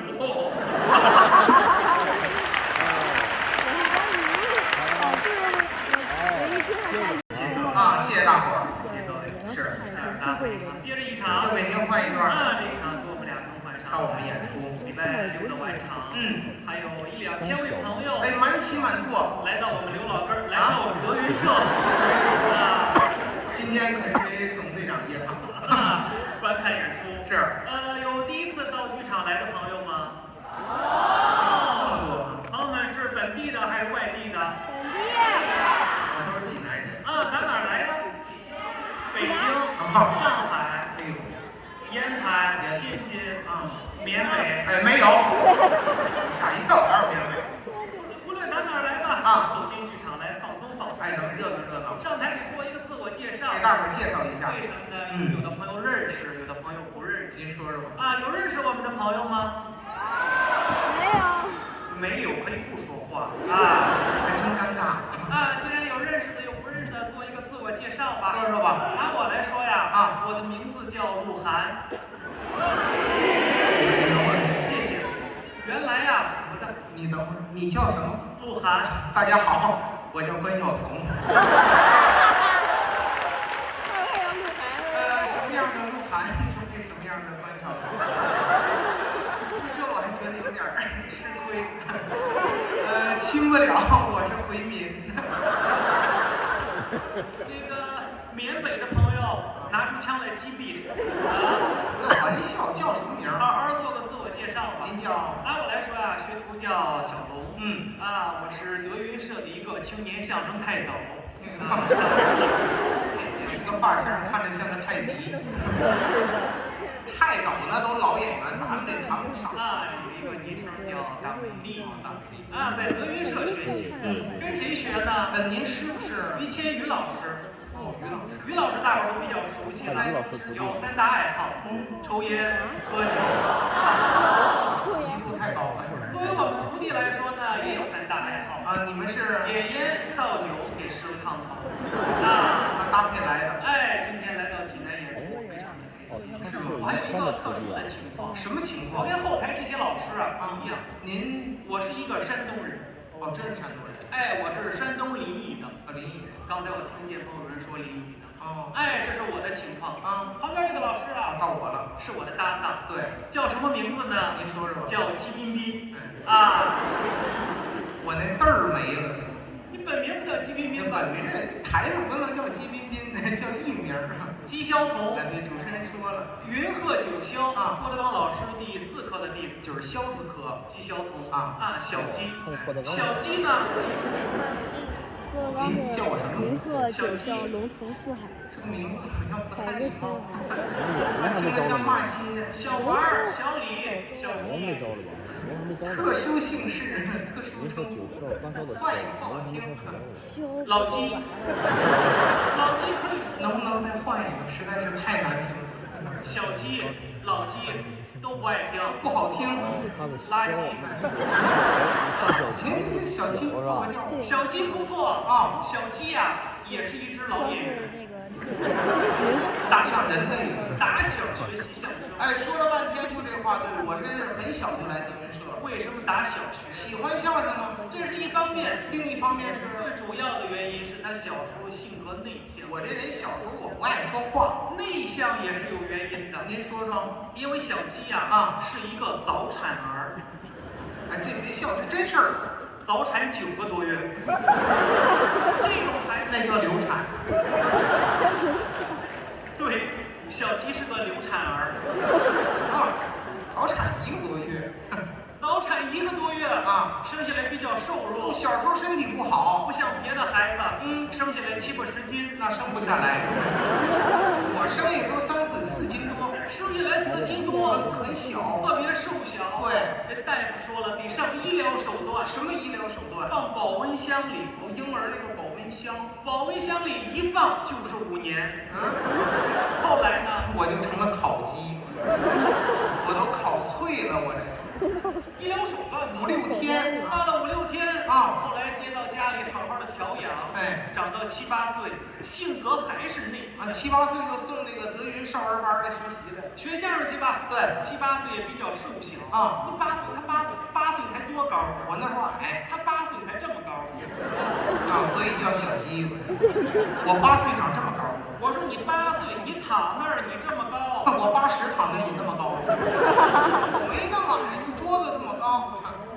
8岁，8岁就来了。是谁送来的呀？谁呀？他的父亲，我爸爸，老王头。刚才是介绍我姓姬，我爸爸老王头。你别管了，不行，他得姓姬，这是我的底线。给我们解释解释，什么叫我爸是老王头？我也没说他姓王。我刚才听着你说老王头。王王是名字。我爸爸叫鸡王。这是人类的名字吗？这挺好听的。什么玩意儿？他就姓鸡他父亲老王头。老鸡头。老王头也行。老鸡头也不好听。不说你父亲了。老王头好听。不好听。是。说他的母亲。我妈。老鸡婆。就聊聊老鸡头得了。给送到德云社。已然没有必要了，我觉得应该直接送肯德基。我一家3只鸡可以做一个全家桶。周4的时候欢迎大伙光临，我们有活动啊。您这说的我们家都没好人了，有点玩笑呢，你爸妈。那你先说的你。送到德云社学习后来我来了以后，我们俩一起搭档表演，组合给大伙说相声。人家台上台下的带着我，带我表演，也谈不上。经常说什么？好好的表演对得起大伙的票钱。老师跟我们也这么说。为什么呀？各位真金白银买票来，都是支持我们。我们上回也看了票价1000多，哎呦700多。对，现在朋友们挣钱不容易，实话，对不对？消费也大，车贷、房贷、裸贷，所以说这些贷那就是裸贷，而贷款比较多呀。谁裸贷瞎说？你我裸贷，你觉得我能贷出来吗？可以啊。你觉得以我这身段，我能贷出多少钱？5块。他出于什么想法给我5块钱？看看新鲜玩意儿我少喝一杯蜜雪冰城，我先把我贷完了。反正就是朋友们生活压力比较大依然拿出钱来走进剧场来放松。支持我们，对吧？但是收获2个小时的快乐。收获快乐。俗话说，朋友们，快乐是无价的。对，无论您花1000、花800，这花的比较值，两码事，对吧？做一个小互动做一个小调查，您说说，问您各位因为整场票价平均下来也可能1000块钱一张，差不多1000块钱。问问家乡的父老您说说，1000块钱买张票走进剧场来听相声，您各位觉得贵吗？贵。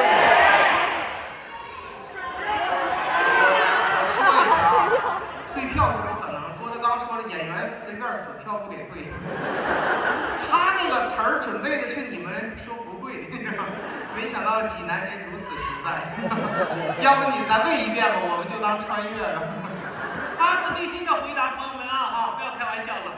1000块钱一张票走进剧场来，觉得贵吗？贵。哎呀，济南的相声不好说。降价不就完？降多少？100块钱一张贵吗？贵。10块钱一张贵吗？贵。要不咱俩报警吧？没想到啊，全济南的穷人全来了，怎么散场门口发馒头啊？你们怎么把日子过成这样了？啊！贴钱不可能，贴钱。不，现在朋友们10块钱一张，03年、04年还真是10块钱一张。哎，过去德云社还卖过10块。现在钱毛了，对，买不了那么多东西了。现在10块钱的购买力比较低，买不了什么东西。对吧？你像我小的时候，各位，10块钱的购买力比较大。哦，你小时候？哎，各位也能瞧得出我的岁数。您多大？15岁。谢谢，都没人信。你15，对，你15，就比我大1岁。我们2个0后。不要脸啊！不要脸！你好好说，没人信。实话实说，不撒谎啊！我20了，我没人信你。我40了。40还不行吗？我70了。你们就具体多大说多大得了。70了还有人不信啊？不撒谎了。你多大？说吧。实话实说了，我去世4年多了。就等这个。我今天来啊，就一件事儿。什么事儿啊？带你走。啊，不去。我决定去趟缅北。死在国外，没听说。啊，不能说多大了啊？说多大您各位也不信。不聊10块钱吗？往前打20年，04年啊，2004年出了小朋友，好多人都赶上了。哦。2004年我拿10块钱出去能买什么？哎，那时候买不少。购买力比较大。对。10块钱能买1箱牛奶啊，2箱泡面，3桶豆油，还有1个高压锅。能买这么多？现在不行了啊，到处都是监控。购买力下降。我觉得是你岁数大，手速变慢了。你早2年去偷的更狠。你看我们这说相声之前都从事什么行业？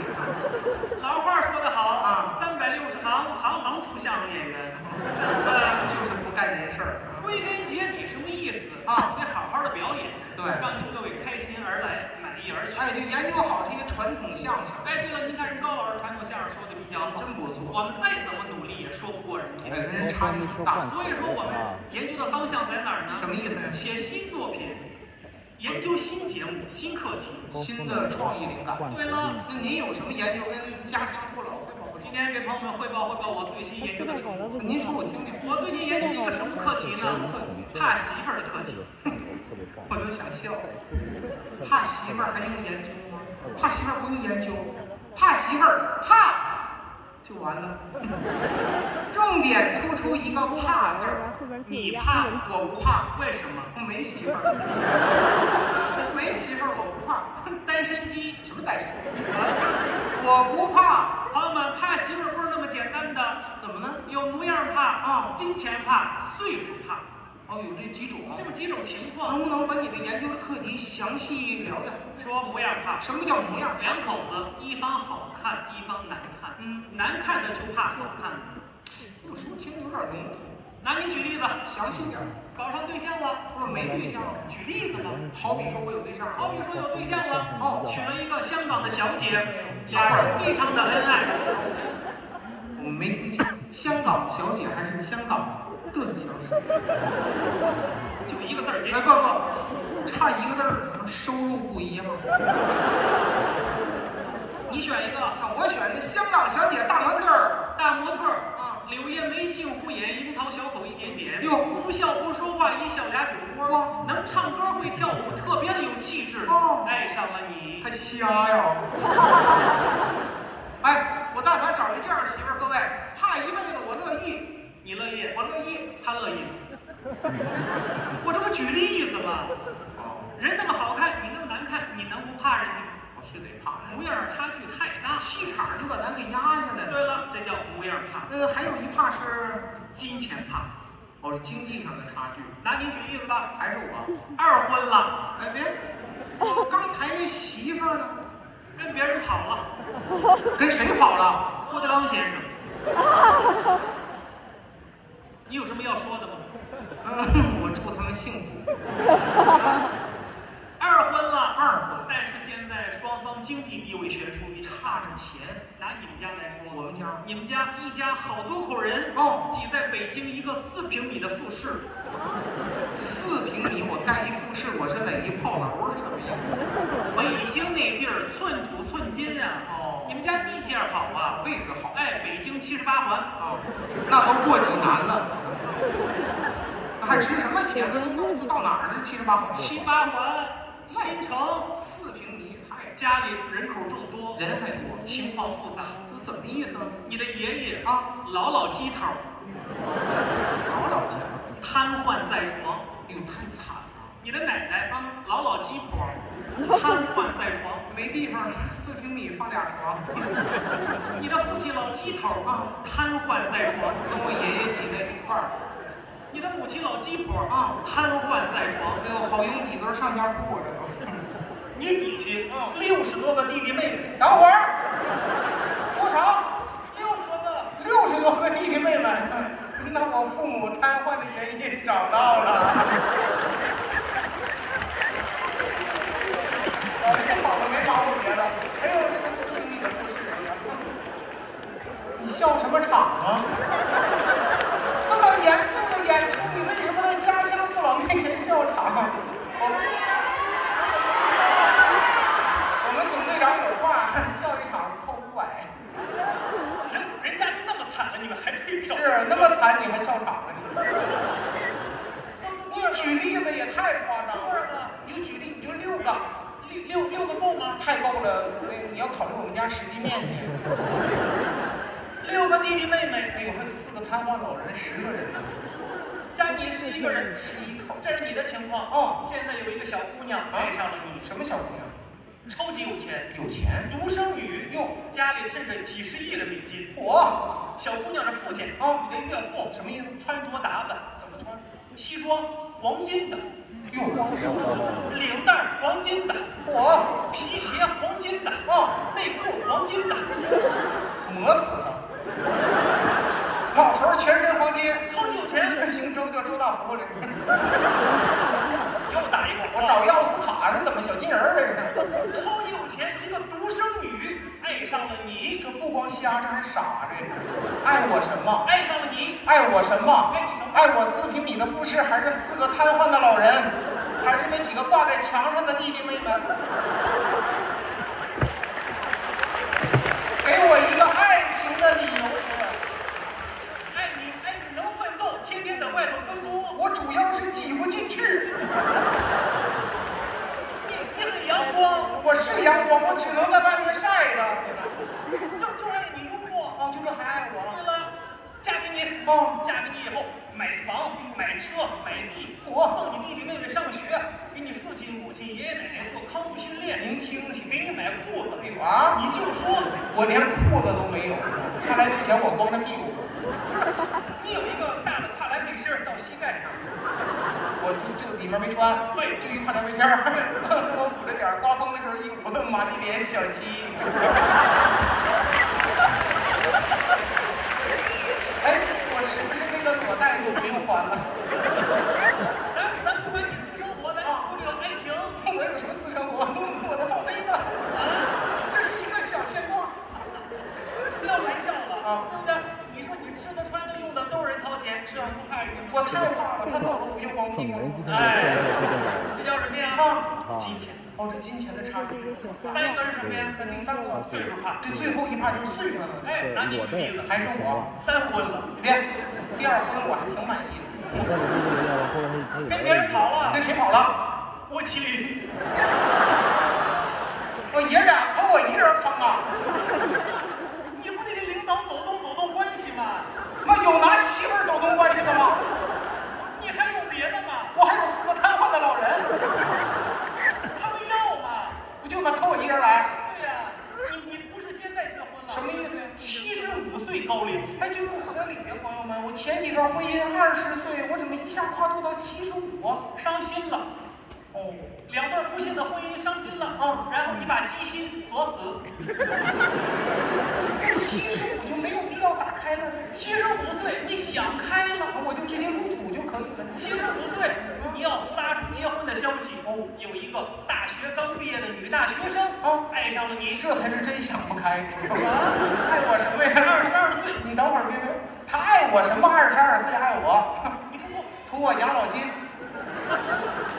忘了跟你说了啊，你30德云社把你社保就断了。我们俩媳妇给上，他断我社保，没有人性啊！你老笑什么场？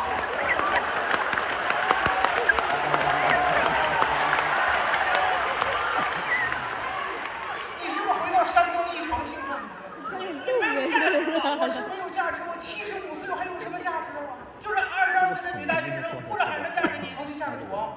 但是有什么说什么？怎么意思？婚姻结合呀，各位，3岁一个代沟，我俩差点峡谷，差了50多岁，太大了，兴趣爱好都不一样，完全不一样。小姑娘喜欢什么呀？喜欢滑翔、潜水、蹦极、跳伞，全是极限运动。季老师喜欢什么呀？我喜欢蹲在路边晒太阳，补钙。哦，给我买点钙片啊。没有医保卡开不出来。太合理了。哎，小姑娘嫁给你，俩人一块过日子吧。哦，拿现在这种天气来说，6月份了，开一宿空调，小姑娘没事儿，毕竟年轻啊。再看这位老师，我怎么了？瘫了。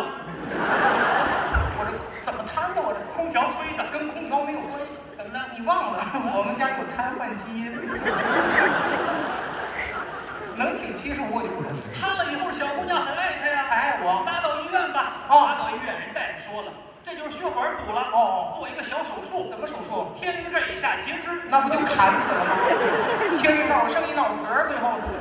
他媳妇不同意。能不能保守治疗？相信中医。哦，中医。找了一个中医大夫，人家说得针灸。啊，扎针。哎，一天扎2000多针。其实给一刀也行，你知道吗？给我75岁，我来个痛快吧，我。不是扎一天。什么意思呀？天天扎，月月扎，得年年扎。哦，这么扎？对对，长持续的治疗。哦，我跟你说，你天天扎，月月年年扎，扎了3年。哦，有效果了。什么效果？浑身上下就这个食指能动。全身上下只有食指能动。对了，这还有什么用啊？关空调啊！去。因为你在我的腰上没事的。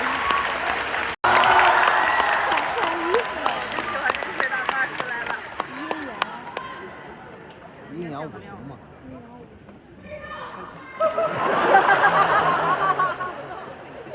感谢各位亲爱的朋友。刚才2个演员给您说了一段，这个节目呢叫夫妻之间，是一位演员呢叫小龙啊，这个小龙呢他能听得见啊，他是这个于谦老师的徒弟。对，好多朋友啊对德云社的演员呢有的不太了解，你看这名字呢，叫吴元浩，小龙。是不是郭老师龙字科的徒弟啊？是吗？不是啊，哎，于老师的弟子。小龙呢也不是他的姓名，对，是他的一个外号。哎，在舞台上以这个外号报幕呀，受到大家的欢迎。显得近一点。对啊，这样情况呢不多啊，大概只有德云社来说吧，只有两个人，一个小龙，一个是什么手势？2嘛，1、2，1、2，这么比，我那是这么比。这么，我这个伸不直，拿这代替。3不是这样吗？对，4。2嘛，4是这样。5就比划不出来了。5就是这样，您就求求您了，我这有毛病，您别老挖苦我。没挖苦。这个小龙呢，您不是比划挺好的这俩不能同时出来啊？怎么他别扭着？就这么情况吧，咱不比划了，凑而不下蛋。哎，对，这是我优点。啊，小龙啊是报这个外号，还有叫烧饼。对，大伙也知道，烧饼也不是他的本名，也是外号。是，他是郭老师的徒弟，云字科的。对，来的还比较早，他艺名叫烧云饼。好听吗？那咱不说好听难听，他就叫这名字怎么办？人家云字人叫朱云峰，烧饼。对，哦，叫朱云峰啊，哦，这是他艺名，是，他有原名，有本名啊，本名也不叫朱云峰啊，本名你知道吗？叫朱建峰，您听听，找人算的，是吗？他父亲老牛呢，找人算的。朱建峰他爸老牛啊，哎，你甭管了。什么？朱建峰他不随他妈姓，他妈姓李啊。那这姓牛哪儿出来的？姓牛哦，牛跟这猪这俩我分不清楚。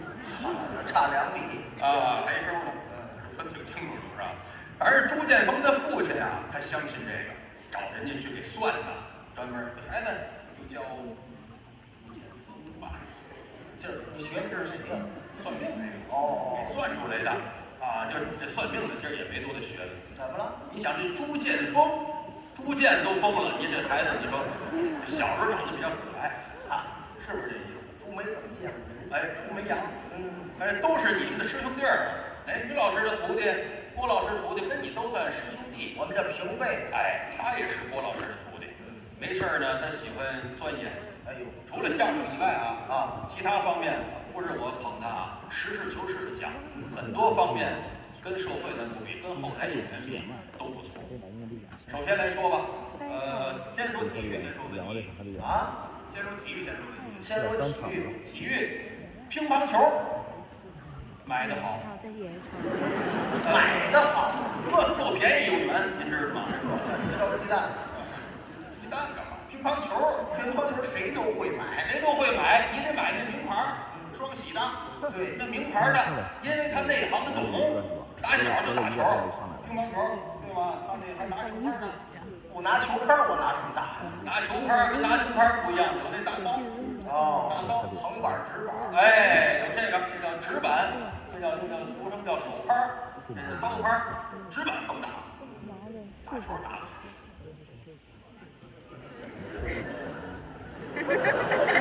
这是什么意思呀？藐视对手。哦，气势上先压倒对方。这是还没来呢，等会儿再藐视。等会儿再藐视，眼神不好，这会儿入戏太早。来了。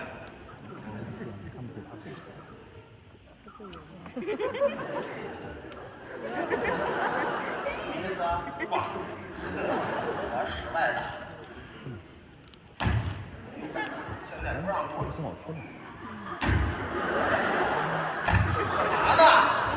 扣球啊！你看你搅和，俺没接着。哎，扣球，你自己搅和自己。哎，扣球，这是什么意思？唱了。哦，扣回去，就是内行啊，您内行，我打2下就喘了。他乒乓球打得好，还有那叫什么？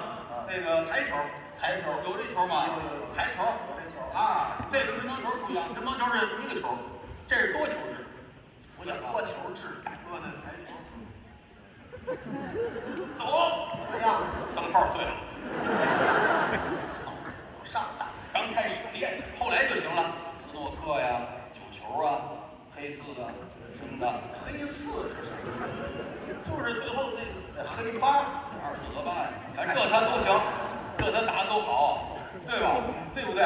行啊，这是体育方面的，文艺也行，文艺方面的啊，做饭，像做饭在你们家算文艺。做饭呢也是啊，做饭是一种艺术，我这方面。哦，因为从买开始选料啊，各个调料都亲自上迪拜买去。上迪拜买调料。迪拜那花椒桂皮呢，它就是不一个味儿啊。买回来之后煮毛豆，是吧？我上迪拜买完调料，回家我煮毛豆。那是桂皮好啊，都是那个哪儿迪拜味儿的都是。做饭爱研究，爱钻研，热爱生活。是。还喜欢什么下象棋？对，下得好，象棋几个人下？问这么严？那一问就呲，你看。怎么能呲呢？你半天你不答复，那不爱搭理啊！谁都知道下棋都是俩人。哎，踢毽踢得也好啊，踢毽怎么有踢毽儿？你要许你不爱搭理我就得搭理你。真是的，踢毽踢好极了啊！毽子就是那个毽子，圆片儿，上面有几根羽毛，踢得好极了。就踢一下。哦，我都在这儿学，我都学啊，2下都学。哎，真是的，2下也不露脸。不是2俩脚倒踢着，对，能踢，不占地方。哎，各方面他都不错，2脚同时都能离地，对，各方面都好。盘腿坐着啊，就蹦着踢呀，有这个呀，花剑呢，可是花剑踢得好极了。相声这是最薄弱的啊，这样你应该都看出来了。哎，相声最薄弱的，其他的方面坐那儿稳住了。刚才说了，看书写字这都行啊。我刚才说那句话你们信不信？哪句？爱研究科学。对，我是爱打听，对吧？我说我爱研究，你看还是相声最薄弱。你看薄弱啊，我爱研究科学。哦，刚才说做梦啊，那是另外一回事。那也算科学。哎，我研究科学呀，这还是文理出身。文理出身，就是我们家里都是科学家。我科学家还传辈儿，传辈儿啊，叫子承父业。哦，这种情况很屡见不鲜。您父亲研究什么的？我父亲研究这个天体物理学。嚯，天体物理学，哎很多学科它都是相通的。跟中医一样，它都是全科，就是它的相通的。中医您行？中医行啊。哦，中医。我给您耗耗嘛。是啊。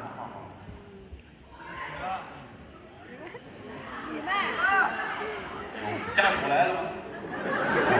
我这会儿告诉你徒弟们，好的，多大病因我这会儿告诉你徒弟们啊，这号脉也有讲究，左手是心肝肾，右手是肺脾命门，自己给自己号脉不能这样，必须反过来在这儿，因为食指必须在这儿，在这儿，在这儿啊，寸关尺吗？嘿，自己给自己摸，怎么样？不跳了，不跳还摸什么摸呀？摸手背上呢啊，摸手表什么都不跳，那摸手表跳你那快。咱现在啊，咱现在先不提这个，咱就说研究科学。对，我是一个科学家。这真是人不可貌相，海水不可瓢摆。什么叫人不可貌相？就是我看您这意思。我这一脱一立不像科学家吗？不像，像什么呢？卖把子肉的。那也不像，您不够啊。你看这，哎呀，我跟你没法较真，处处拆台。我说我科学家，你马上应该给我磕俩头。你非但不磕头，他一点都不尊重人家。我呀，科学家呀，我现在见人面都不磕头了，我就是握手，握手礼也可以呀。反正你爱信不信啊？我是一个科学家，信干嘛不信？中央科学院，中央科学院，中央科学院知道吗？不知道，您知道哪儿啊？我知道中国科学院。有这单位，我能拿着说吗？到时候你一问就没我。中央科学院，还是瞎编的？怎么瞎编呢？这也是一个科研单位，你不知道而已啊。哦，对不对呀？中国戏剧学院有吗？有啊。中央戏剧学院有吗？这有吗？中戏、国戏也当然有了。哦，一个意思。哎，我是中央科学院。哦，没事就研究，专门研究。研究什么呀？研究科学。不是，你这太笼统了。哦，科学的分好几个方面呀。哦，具体的就说呢。具体的我研究天文学。天文好，因为我父亲就是天体物理学家，真是子传父业。对，霍金。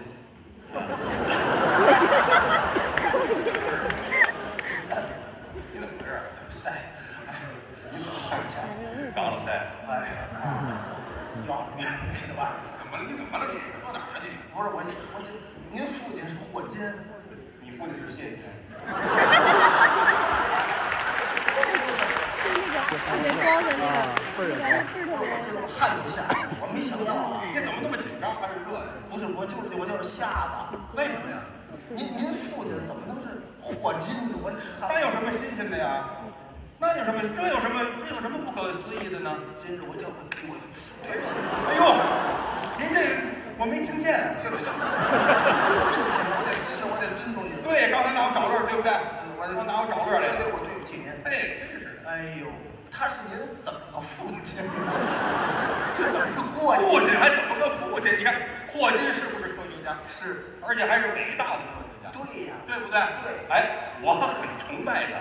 那这父亲呢？我就自己在家里头啊，对他那相片啊认得干爹。合着您不是父亲呀？哎，对，再来两下。行，白尊重你。干爹也是爹呀。后来人家咱们国内科学家见着霍金时候告诉他同意了啊，他点头了。哦，人家点头了，对不对呀？咱这反正我也研究科学。中科院，我们那儿简称也叫中科院。没事儿我就搞天文学。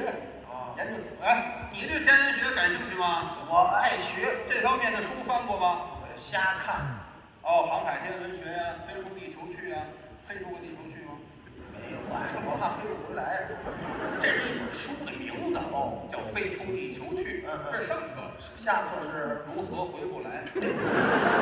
还是洋出去了？反正就是有这书，你看过？没。那你感兴趣？行，这可以。那行，有机会吧，我辅导你。因为天文学啊是个很复杂的这么一个事情。对。哎，我简单的在这儿问你你说说这个啊？您带着我。哎，最基本大家都见过啊，阴天是怎么回事？司空见惯吧？哎，谁都经历过。阴天，这就是天呐，是怎么回事？这跟天文学没有什么关系，您知道吗？就按您的观点，你给讲讲。我跟你说，咱人呀都工作，对，人都上班，人忙。对，您别捣乱。这个在人网上查的，但是捣乱不利嘛。您净捣蛋，瞎的。您自己叙述吧。我跟您说，阐述。哎，我跟您阐述，这叫阐述。查吧。就是说这个人都工作，对，人都上班。阴天是怎么回事呢？是怎么回事？就是老天爷在上班呢。哦，老天爷的公事。哦，这阴天呢是老天爷的公事，例行公事。哦，阴天。对。哎呀，这听谁说？听谁闹？这我呀，你自个儿想出来的吗？我这都不用想。不对，你那是迷信，脱口。研究是科学，你脱口而出说的不对。老天爷的公事不可能不对。老天爷是谁呀？老天爷，你见过吗？我这么说见过。对呀，那就是没见过呀。老天爷的公事他在哪儿办公啊？在老天爷的办公室。颇有几分道理。这哪好像说了又好像没说。老天爷在老天爷的办公室那里办公。对。老天爷跟老天奶奶结婚了吗？那他们是怎么认识的？人家给介绍的，摇一摇，附近的老天爷，还是哪儿刷出去的？隐婚生了多少小老天爷？生了几个小老天奶奶？说，都不知道，站这大言不惭，撇大嘴。老天爷公事，老天爷的公事，我没这么撇。夸张的修辞手法。哪儿了？不对，我说的是科学，您这才叫封建迷信。我跟您说啊，这我要答不上来，后台就这堆人都答不上来。他那个词儿怎么都答不上。他说有绩效同吗？你这个话太大了，你这人都有什么学问？对不对？鸡彬彬那鸡蛋的后代，小龙那是老龙的后代，对不对啊？真龙的，真龙是上天了。就你这个水平答不上来，有的是人知道，有的是人。我知道，你知道？我不知道，我能问你以为我求教呢？考考你。那你知你问我干嘛？你也真够逗的。干嘛？你说说不就完了吗？再来这劲儿。哪劲儿？刚才这劲儿。就你说说不就完了吗？脸你说说。那二楼有人拿线儿瞪着你。来，拔牙来了。您这嘴里吐出什么象牙？哎，你这叫什么话？那怎么说？现在我教你知识啊，对不对啊？你向我学习，向我请教，授人以字便为师啊。你别说请教这么大的知识，天文学，你打着路你也得跟人客气客气吧。大哥，我出来的时候迷路了，您告诉我监狱怎么走？人家好帮助帮助你。我都出来了，我还回去。对，出来你后悔了，你这对了，你打着路都得客气客气。刚才还打着道呢，你这是见着我问科学事儿，你说说，拿下颏指人，不够尊重。那就行，你当着各位济南市的父老乡亲们，文明济南嘛，你给我鞠个躬，你就寒碜了是吗？我就露脸了，应该应分的。鞠躬，我告诉你。开始鞠躬吧。然后我都比逼了。鞠躬。真的。说完了，他点了个点头。你这一点都不尊重人。怎么不尊重？我等着你，看着我点，看着一直看你，谁看着谁点儿？你看着我点儿一会儿。鞠躬啊！鞠完了，哦，这就是鞠躬啊！你这3下都是鞠躬。这怎么不鞠躬就点？鞠躬不是点头啊，鞠躬是鞠躬，点头是点头啊，颈是颈，椎是椎呀。你这颈椎都没度数啊，鞠躬得有点度数啊，不够270度。我这什么？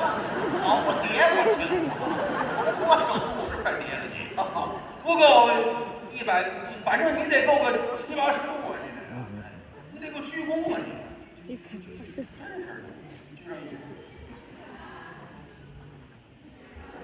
哎，这度数够吗？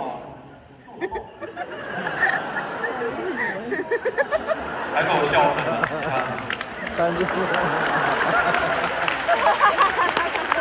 转一圈吧。不是，挺孝子，给他爸爸上坟来。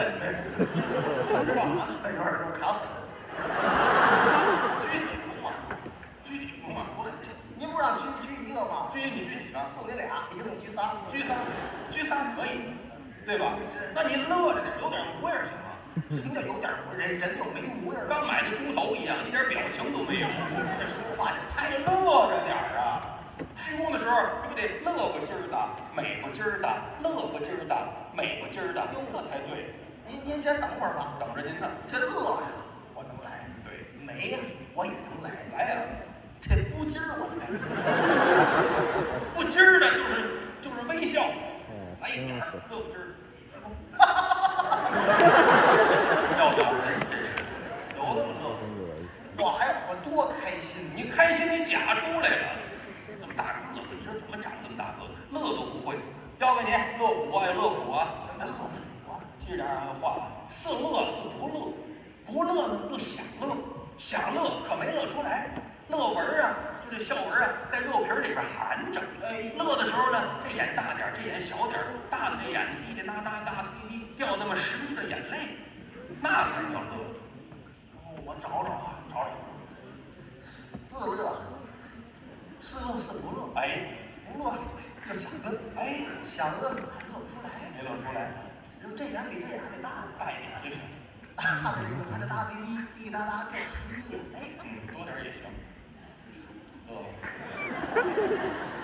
你有相片我瞧着就不你这人呐，你太笨了，干脆主要是心要诚，心诚则灵。对，好，这是高科技工这什么科技啊？来吧，你说的可以，来鞠躬，好好鞠躬，别愣，别出声，带不会，哎，好你的，哎，好这好，哎，知道，哎，好，多少度？这有多少度？没带上人衣，直角是多少度？90啊，90什么？直角多少度？90度。开水多少度？100度。哪大人啊？我踹你干嘛呀？你这是这都不一动力，不是东西哦。鞠完躬了啊？求我来了，求我来了。求你，哪科学家求你？我走了。干嘛去？你这拉东西？干嘛去？你对我什么态度？这就是请求请教啊！嗨，我就拿科学家当朋友，出来。我跟朋友都不这样啊，在一种亲求我来了，求您来了。知道我有能耐，你有能耐，我有什么能耐？你会叠大伙儿。这人叠的还真不错。这是你跟我学吗？学叠大褂吗？是吧？我还是的，不学叠大褂，哪知道你有什么能耐？说什么客气呢？费半天劲说是客气呢。你都快说话，我半天说。阴天。对呀，这不给你递腿儿的吗？你这捧哏不懂这个，给你递腿儿，哪句是腿儿啊？这不这腿儿在这儿吗？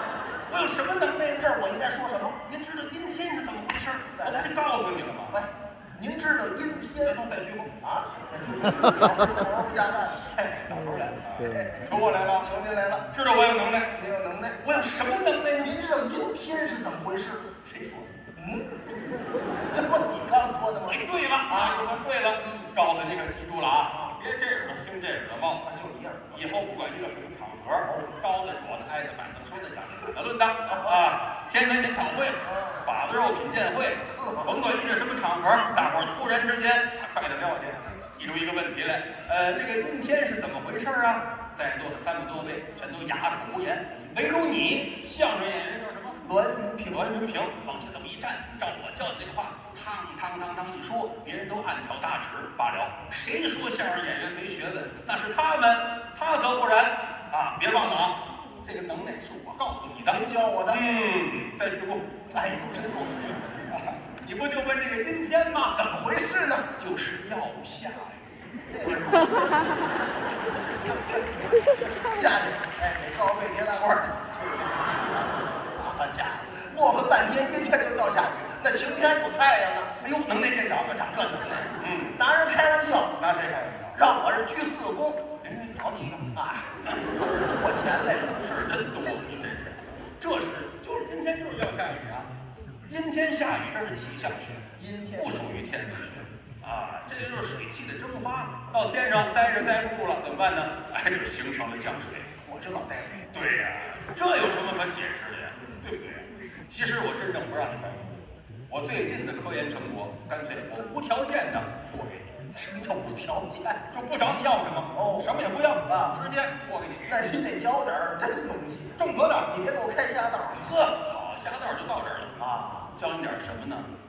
叫万物一理，4个字。这词儿你把这点就透了就行。什么内容？什么叫万物一理？具体说吧，就是世间万物啊，吃的、喝的、使的、用的，所有东西都是一个道理，离不开7个字。7个字。那这7个字叫柴米油盐，不是这7个字啊？这是咱们老百姓，咱们老百姓，哎，这是真高兴。哪7个字呢？叫阴阳金木水火土。这7个字，你怎么数出8个字？发言局7个字，你别搞阴阳金，我这手有毛病，上来我就告诉你，水火土7字开，阴阳五行都有。哦，你把这个记住了，你行了。我怎么样？你也是科学家了。我科学家就会这么几个字儿。对，这个我还没申请专利呢。你要抢我头里算什么呀？我行吗？我没这功夫。哎呦，哎，我问问您说是万物一理，所有东西，连吃的、喝的、使的、用的、穿的、戴的，都有这几样，是吗？对对对，咱呀，远了也甭说。你要干嘛？我想问问您呢。考我？不敢，是考我，请教，那可以，好不好？哎，这桌子，阴阳金木水火土在哪里？在表面上啊。来，您给我们介绍介绍。这还用介绍吗？各位朋友都有这个生活经验。记着啊，桌子问什么？阴阳。哎，桌子面儿，这就为阳；桌子里儿，这就为阴。老师，哎，这是什么道理？下课。这，您这课也太短点儿了，光虚度嘛。这个您不讲，这用讲吗？你说灯光或者阳光出来，是不是照着桌子面啊？对，它能照里头吗？见着阳光的，它就为阳面啊。哦，买房也是朝太阳的阳面，见不着太阳的阴面。哦，是这么讲。哎，桌子里儿见不着阳光，里边始终是黑，始终是黑。怎么当故事？看看是不是黑的呀？对吧？好脑子不如烂笔头，这个歪。哦，桌子面为阳，桌子里哦，阴阳它自动脱离到自动。这个哎，这桌子里金在哪？桌子的金很简单的啊，桌子的金不在这儿呢吗？您说呀？桌子是什么材料？这我知道。就咱这桌子什么的，这木头的。木头怎么能变成桌子？那工人做呀。用什么做的？奔凿斧锯。哎，奔凿斧锯这些工具都是什么材料？对吧？铁字怎么写？这边一金字边儿，有金了。不是，你没听清楚？听得很清楚。金字边儿，对呀，啊，沾金就算。工具都是金属的，有这么几句话：金克木，木克土，土克水，水克火，火克金。这是五行相生相克，只有金属才能把木头改变造型变成桌子呀。没有金属的工具，拿手抠能变成桌子吗？指甲手。对，桌子里头没钉子吗？哦，那不是金属吗？对，有金吗？有。哎，心服口服。哦，桌子木呢？桌子什么的？桌就木头。这还用讲吗？对，都是木。哎，桌子没有水了，有水没有水？有水，水在哪儿？前面有卖饮料的，你搁这一什么乱七八糟的？啊，别对，这不简单一点吗？没有那个。应该这么说。桌子水，桌子的水哈，这桌子，哎呀，你看看，时间长了，快散了。啊，太水。什么？不行，您这不行啊，打电话。您这话太水了。桌子的水，桌子是什么材料？木头的。哎，木头再往前倒，木头打哪儿来的？大树。对，那树怎么能够长起来呢？那不浇水都长啊？哎，水，浇水啊！哦，从大树这儿开始来。你没有水，哪来的木材啊？没木材怎么做桌子？哦，桌子你再干，它有水分的，哦，对不对呀？桌子火，桌子什么的？木头的。木头的，熄了烧火。你这不是败家子儿吗？我冷，你冷，一烧火。那人家去场上干，您拿你桌子是木头的，为什么它能烧火呀？有这么几句话，叫钻木取火，树老自焚。这是古代燧人氏发明的，钻木取火。木能生火，有木就有火呀，哦，对不对？桌子土呢？桌子是什么材料？这木头的，木头哪儿来的？大树，哎，树在哪儿长着？地上长着啊，地字怎么写？这个一提土，就沾土又算了。当然了，土地肥沃，长大树，砍下来的木头能做桌子，那根儿离不开土啊。是阴阳金木水火土啊，可以下课了吗？啊，咱再拖拖堂子。还有最您刚才说的所有东西，所有吃的东西也可以吗？哎，吃的桌子也可以，吃的桌子我找不着，吃什么？就吃苹果，苹果吃苹果啊，那也有。苹果阴阳拿过来之后，一面红一面青，红的为阳，青的为阴，什么道理？你看看红的呀，它不是长红的，它是太阳一晒它就红了，吸收了紫外线。青的那边呢，哎，它见不着太阳，挡着它呢，哎，也是一个道理。见着阳光的为阳面就为阳，见不着阳光的就为阴，阴阳分开。跟桌子一样，都一样，晒着为阳，万物一体，晒着为阴。太对了。苹果这筋在哪儿？吃苹果必须镶金牙，什么？当然不镶也能吃。镶金牙怎么找就快点儿。苹果的在哪儿长着？苹果树啊，苹果成熟了，成熟了。哎，你怎么把它摘下来呢？我拿剪子绞啊，剪的是什么呢？铁的，铁字怎么写？真是这样的啊。哦，哎，它沾筋就算。对呀，我也得长记性。没有这个剪子，那苹果你直接蹬，那把儿一掉，它容易坏。是，拿剪子。哦，好不好？好。学问，这是科学。好像研究多长时间？苹果，木，这在哪儿呢？苹果树什么的？那是木。对呀，木啊。苹果水，吃苹果，洗一洗，拿水。那我要是就不洗，对，不洗也有水。在哪儿呢？苹果不洗，削皮儿啊。皮儿削了，直接咬，一咬，它就得流那个水儿。皮削皮干嘛呀？讲卫生，你不洗不削皮儿，然后就是水果嘛，对吗？对，苹果属于水果，咬不出水儿，那是核桃。对，水果那没水吗？你这苹果火，苹果的火在哪儿？在这儿呢。它这呀，叫燧人氏钻苹果取火。我这回得小红花，自认为很聪明的样子，自认为很聪明，给小个扣一下。就证明我跟着你走，你跟着我走，你走错道了，你走。那是你走错，你走哪儿去呀？我什么时候说钻苹果取火？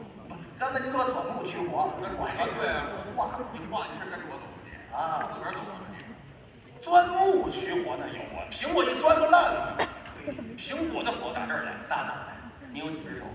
这俩只都哎，两只手，一手拿一个，往一块蹭，咔咔咔，真是火了。然后就蹭出什么来了？火，那蹭出火花四溅，那蹭出皮儿来了。您那说那是火石子啊，对，火，像话吗？苹果的火，苹果能蹭出火来？苹果的火在这儿呢，在我的火，苹果，哎呀，苹果的火，哎呀，火了这回。你这人你也孙子，你没事你吃苹果干嘛呢？你这拜着火吗？哎，火，谢谢啊，谢谢。不是先生，哎，这拜火也算，当然算了，这是主要的功效啊。苹果，对吧？一天一苹果，医生远离我嘛，对吧？其实也瞎话啊。苹果，拜火，是。哦，那苹果这土，苹果树哪儿长着？我说地上，地上怎么写啊？土地，土啊，是吧？土地大烧，土地嘛。哎，呵，定海神龟。哦，好不好？阴阳金木水火土都长我去后边别打罐去了，那个什么了啊，准备下一个节目。行，你在这儿啊，再说5行诗。我再问问，我问您，您问什么？这个别的东西啊，别的什么？就是这个山里红，山里红，有点山楂，有点红果。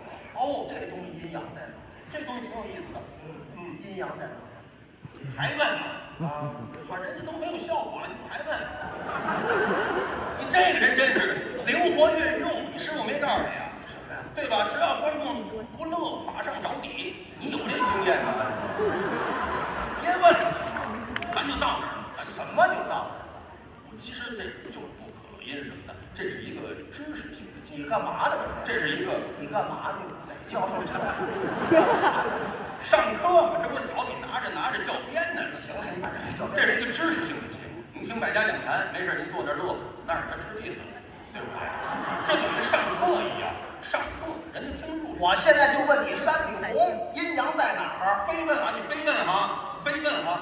行，问吧，问什么？真够。山里红，阴阳在哪儿？山楂哈，跟苹果一样，红的为阳，青的为阴。太棒了，因为它都是属于水果，它都是属于红的。那个说小的，小也是水果。您先等，太阳一出来，歘一下子，它那山里红它就您先等，您先等。哎，山里红的全是红的呀，没有什么。您说这太阳为山里红转，山里红为太阳转，这没有听的，跟苹果不一样啊。你吃过山里红？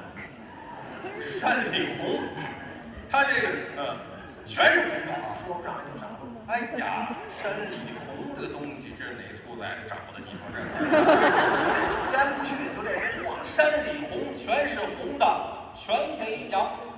阴呢？没有阴，这没阴，没阴像话吗？这不你说的吗？都得有阴呐。在哪儿呢？在这儿呢。说出来。山楂这个东西，它外边全是红的啊，你把它掰开了，里边什么颜色？白的。没阴。我刚才就想着这个。不要磕头。外边找不着，又跑里边去，干嘛跑里边去了？就这么设计的呀，里外都叫山楂。你吃山楂光看皮儿吗？我吃饱撑的，还是吃饱撑的，吃点这助消化。你光啃皮儿吗？那里边是不是也属于山楂呀？是，外边为阳，里边为阴，好，对吧？内阴嘛，它属于。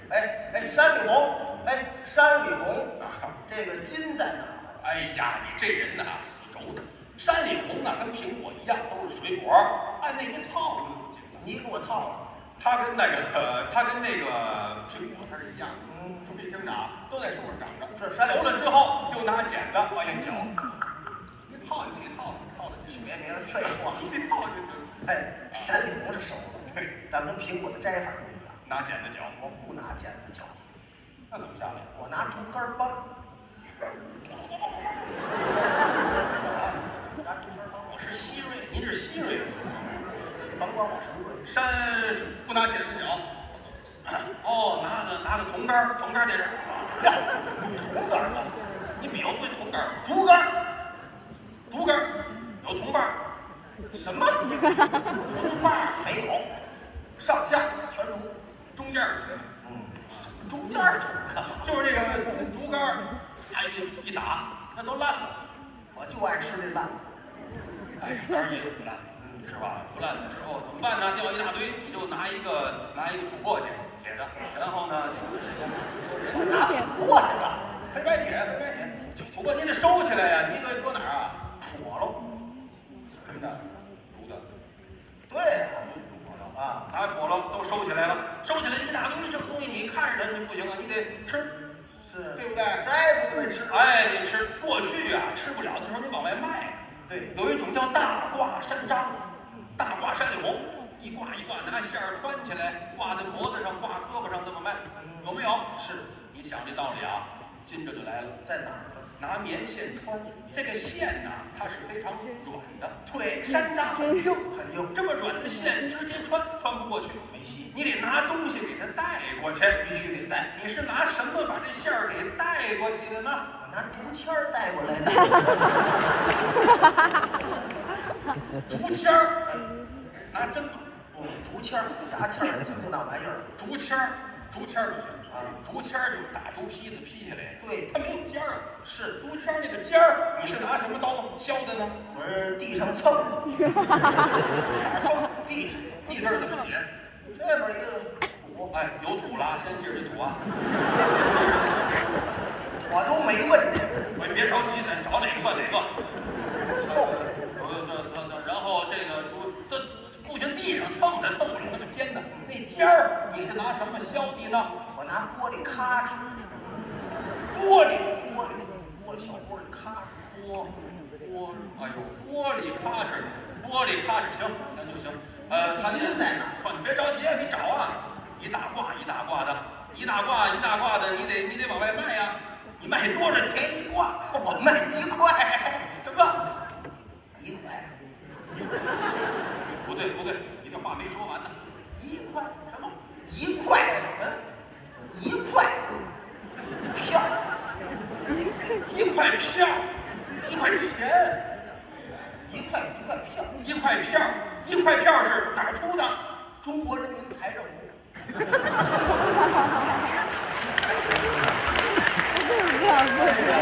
还说山里火啊，还山里活，还说山里活，你卖1块钱，1块片这么一大堆，太便宜了，谁都愿意买，买完家去回家就吃多了，哎呦，这东西不能多吃，吃多了就肚子疼难受，就送医院了，医院一看，哟呵，来了患者了，太高兴了，来患者高兴，业务了，救死扶伤的机会来了，戴好手套，推到手术室，开着无影灯，蹲着之后。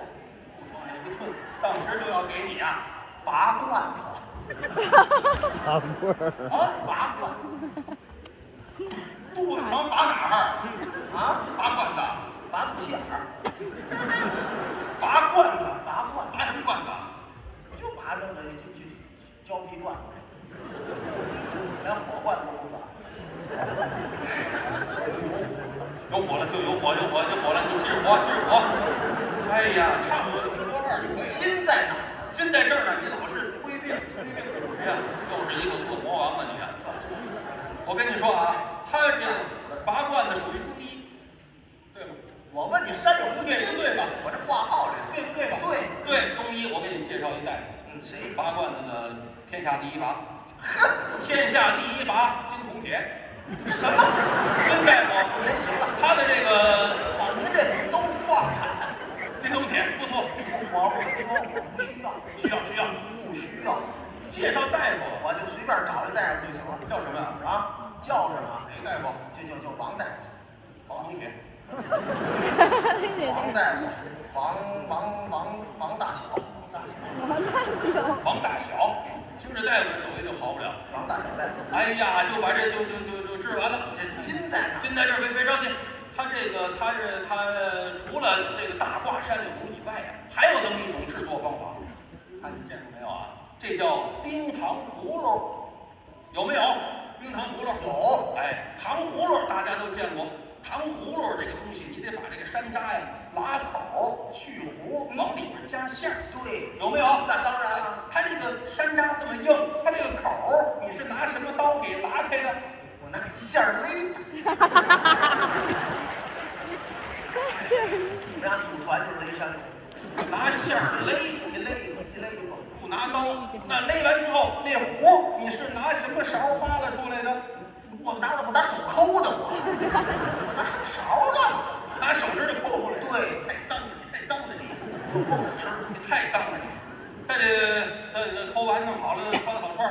糖葫芦你得蘸糖，对吗？那当然糖葫芦不蘸糖。你拿什么锅熬糖？我拿砂锅。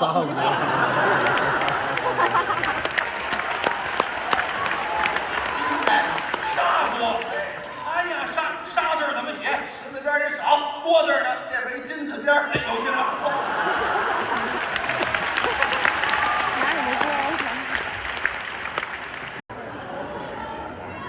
哎，什么？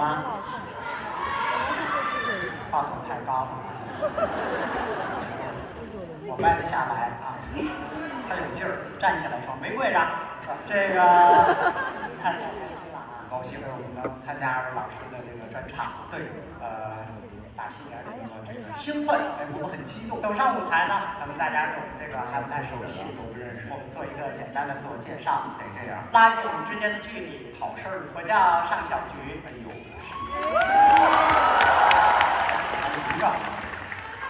谢谢，感谢啊，有一点这种噼里啪啦的掌声，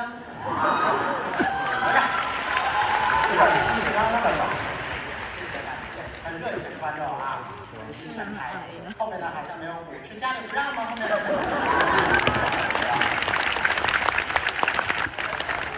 好，还好，今天观众特别棒啊！刚刚后面的鼓，前面的绝对不动啊。那好像排练好了一样，是吧？我叫尚小菊。太热情了，非常好。说完我呢，说一下我的搭档，谢谢你，这一个好听的名字，说吧。其实我说相声大概，比如说10多年，你10多年都白说了。干嘛我这嘎嘎一乐不介绍我呀？我跟你这蓄力呢，我蓄力呢。我谢谢，就让大家有一个缓和准备的过程，是吗？这是我的搭档，对，姓孙。哎，其实有人说10多年可真是一个他们蓄的力叫无处释放的。什么叫光一个姓儿？说全了啊！哎，姓孙，叫孙子昭。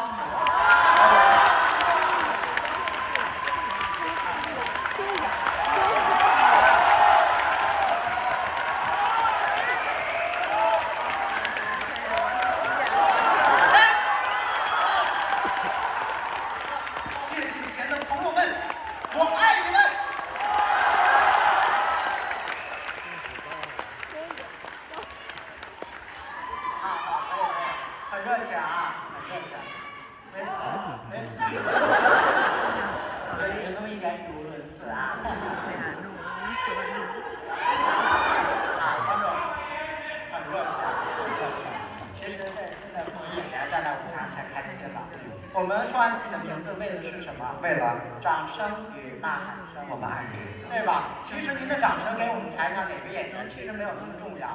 我们没有获得热情掌声的那位，都会诅咒，就祝他早死。哎，好，您这干嘛呢？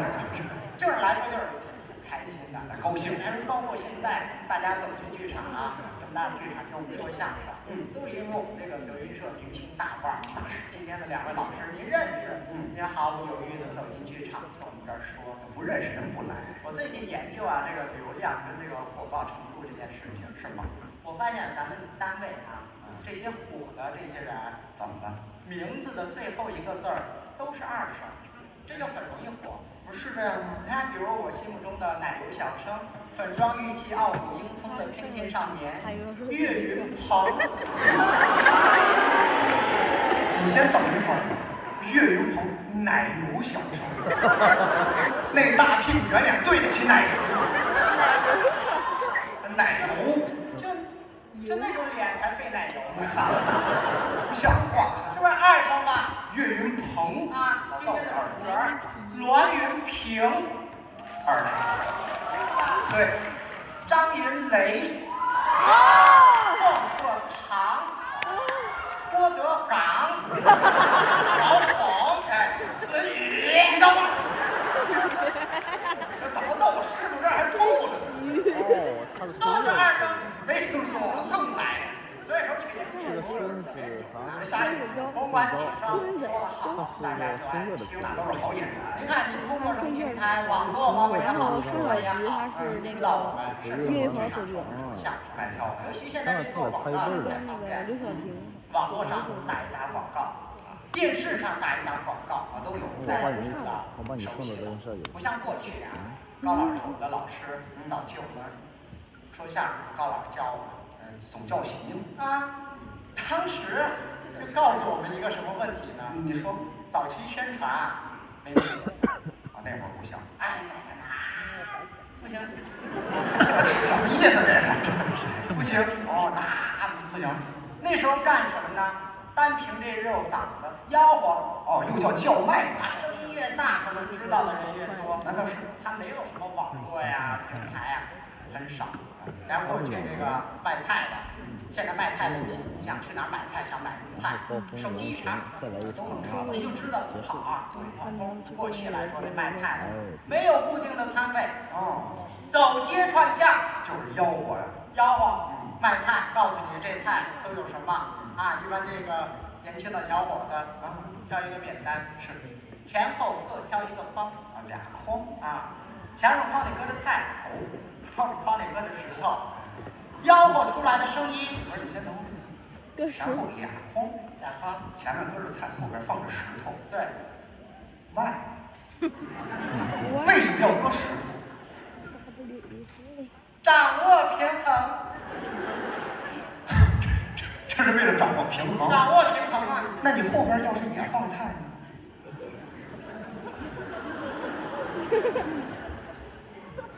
不，可以吗？废话，这有什么不可以？前后都搁菜，都是菜，那太棒了。前后都搁菜，好，就不用搁石头了。行，吆喝出来特别的好听。我给各位学一学，模仿卖菜。香菜，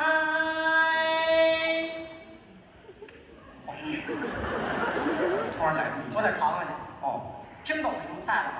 这有什么听不明白的？说香菜，香菜。我是河南人，就叫盐碎，有这么叫的。盐碎。盐碎，山东也叫盐。哦，山东也叫。那太棒了，我也是山东人啊！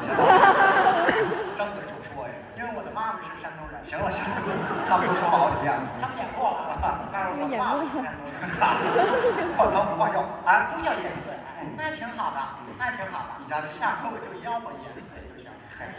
香菜，香菜，被这个小子猜到了，该小子了，谁是小子？香菜，辣青椒哎。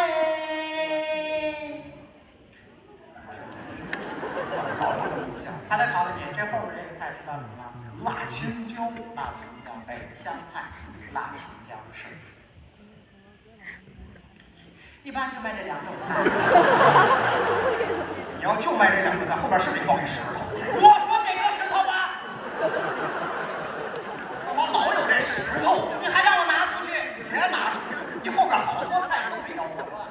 香菜，辣青椒哎，高雄人青菜来扁豆茄子黄瓜加冬瓜买大海切，买萝卜和萝卜变萝卜嫩芽嘞，香椿嘞蒜嘞，好韭菜。好，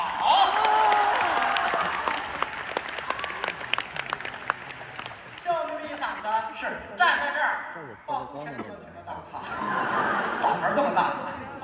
还有一个卖菜的俩卖菜的，就说这个卖菜的吆喝特别的好听。是，还有一个什么呢？卖糖葫芦的，卖糖葫芦咱这儿咱们太了解啊。北京卖糖葫芦，这个南城和北城这两个地儿吆喝都有区别。北城是这个深宅大院，吆喝这个糖葫芦声音在这飘飘扬扬，是传远儿得打远儿，吆喝出来特别的美妙。您再来了，特别的好听，我听听，学一学。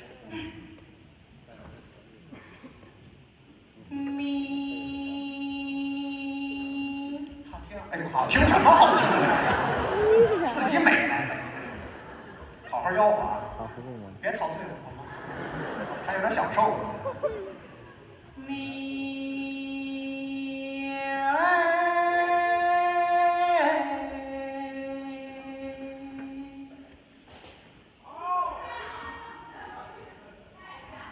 换气呢？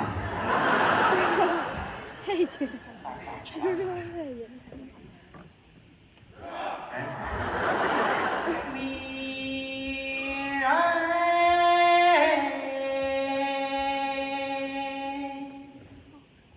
又换一回。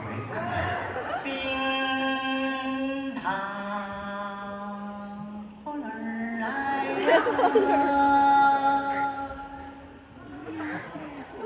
你气怎么那么短啊你？又换一口。换一口。好嘛，真是哪有啊？是哪有啊？这北城，南城小门小户，对，他那声音只要是声音大就可以了，嗓门大，不需要飘远演讲。我听指挥家打讲，您来啊，他就是冰糖葫芦刚蘸得，简单啊，冰糖葫芦刚蘸得的，这就完了，冰糖葫芦刚蘸得的，哎，就是喊，这是北京，是天津，天津吆喝跟这不一样，怎么样？天津吆喝是两个字儿，糖墩儿，对，但是您听他吆喝啊，就一个字儿，哪个字？墩儿。就一个字，墩儿一个字儿。好，你听他这字儿啊，跟砸夯似的。什么叫砸？声音特别的大。哦，我也学一学啊。您再来。现场有抱孩子抱住了啊，打了一下这个人还弹上去，真的是太厉害了。墩儿啊！这玩意儿太吓人。墩儿啊！一大墩儿啊！这是一个字儿，嘿，墩儿。旁边也有一位啊，给他多多少少有点小区别。怎么呢？墩儿啊！不是，这跟他也差不多。差多了。怎么了？口味不一样。口味？对呀。怎么你听得出来吗？这位是卖橘子味儿的。我可听不出来啊。他说了，这墩儿啊！墩儿啊！墩儿啊！那他要是卖香蕉的呢？我拿来墩儿啊！我拿来墩儿啊！苹果味儿的。apple 墩儿啊 ，apple 墩儿啊，山药味儿的，不爱吃。我跟你说，我爱吃大坏蛋，大坏蛋，我也没有山药。山药味儿不爱吃，都不一样。天津还有个啊，比较有特色的什么呢？药糖，卖药糖的，就拿那薄荷啊、金银花熬的这个药糖。那比较有特色，是吗？前面有这个玻璃罩啊，里边放着10几种口味的药糖，对，吆喝出来也特别的好听。所以呢，我给大伙吆喝一段这个卖药糖，行吗，各位？稍等，你别上来，你说怎么了？喧宾夺主啊？什么意思？刚才那个卖菜的这就卖糖葫芦，你都没有要求要学，为什么到卖药糖的你要求要学一个？不是因为前面那些我都没学会。行吧，各位，我给大伙来段卖药糖的。哎，好，谢谢你。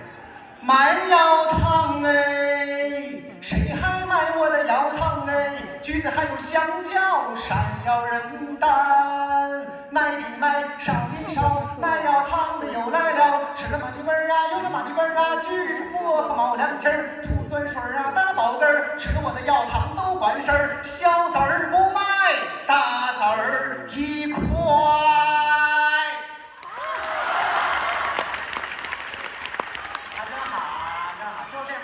浓郁的天津风味，非常冲，非常重的小伙子非常冲。还有一个卖13香的，13香的人差不多，前面铺一个这个布单，上面摆着10几种口味的这个香料，对，吆喝出来跟唱歌似的。再来来，你不来了，没学会，我给大家来一来。好。小小的针儿啊，四四方方，东汉蔡伦造纸张，南京用它报绸缎，北京用它来做文章，此纸落在我的手，张张冒的都是13香，夏天热，冬天凉，冬夏离不了这13香，亲朋好友来聚会，玩玩袖子就下厨房，煎炒烹炸味道美，鸡鸭鱼肉是倍儿倍儿的香，八公的神仙来拜访，才知道用了我的13香，哎嘿哟。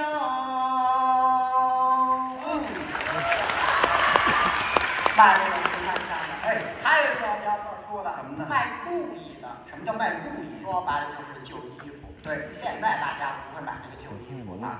过去人没有那么富裕，一些有钱人可能穿那么几次的衣服，拿到这个旧货市场当这个旧衣服就给卖了，也棒，卖故意。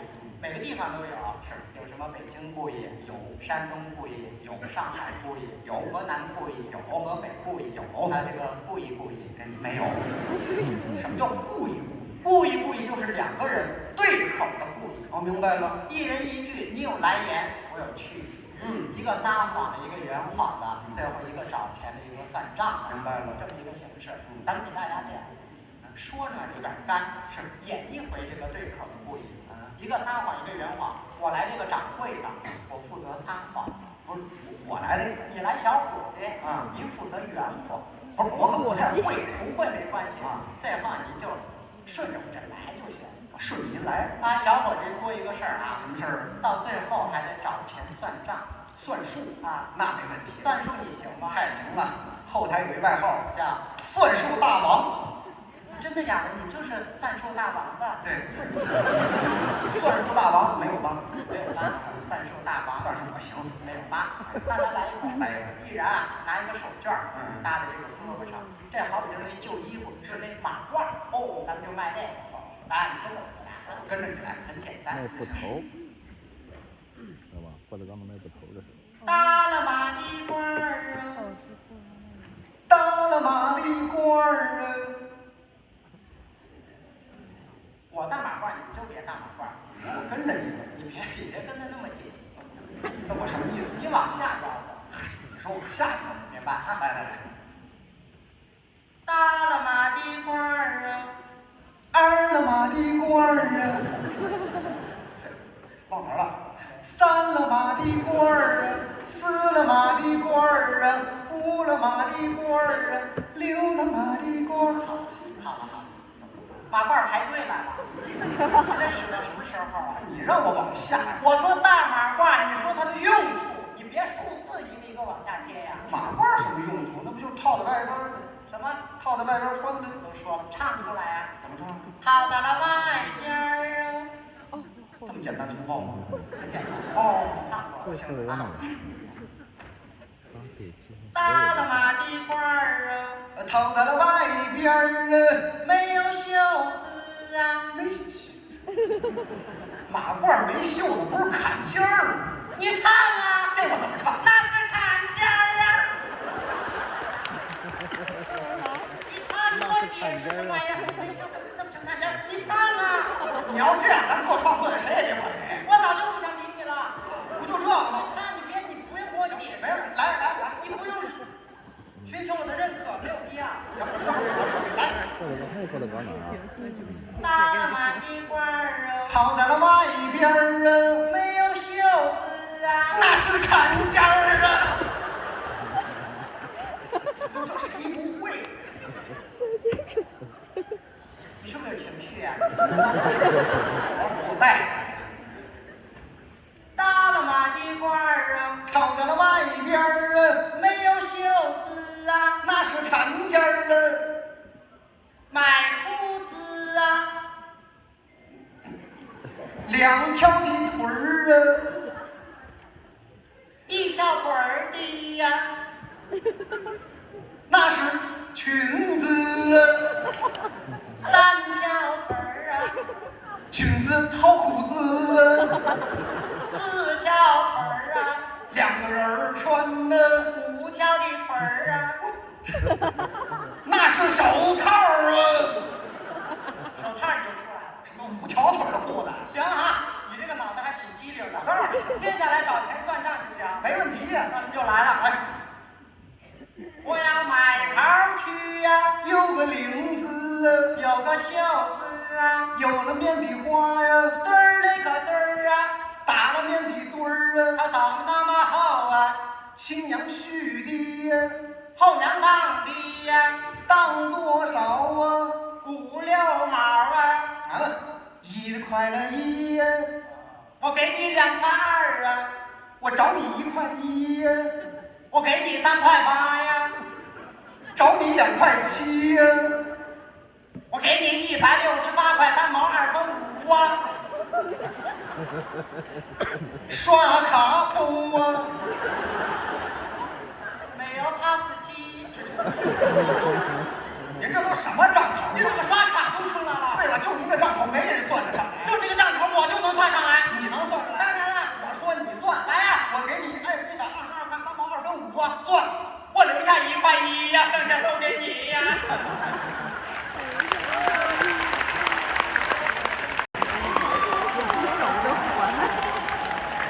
这一会儿就结束了哈。学外语这个上头好熟悉。是个谁？郭德纲说过，但是不一定一样。六一快乐！这不喊的吗？谢谢朋友们吧，大家都喜欢听相声，对演员呢也比较熟悉。是，刚才两个演员呢，不光您熟悉，我们也爱听。一位呢叫尚小菊啊，一位呢叫孙子钊。对，两个人呢都是德云社的演员。当然了，这个德云社的好演员啊，尚小菊啊是岳云鹏的舅舅。钊呢，拿起嘴就说呀，关键完就说，我又说什么了？谁舅舅？哦，又是这技巧。尚小菊是孙子钊的搭档。尚小菊是孙子钊，等会儿再打招呼。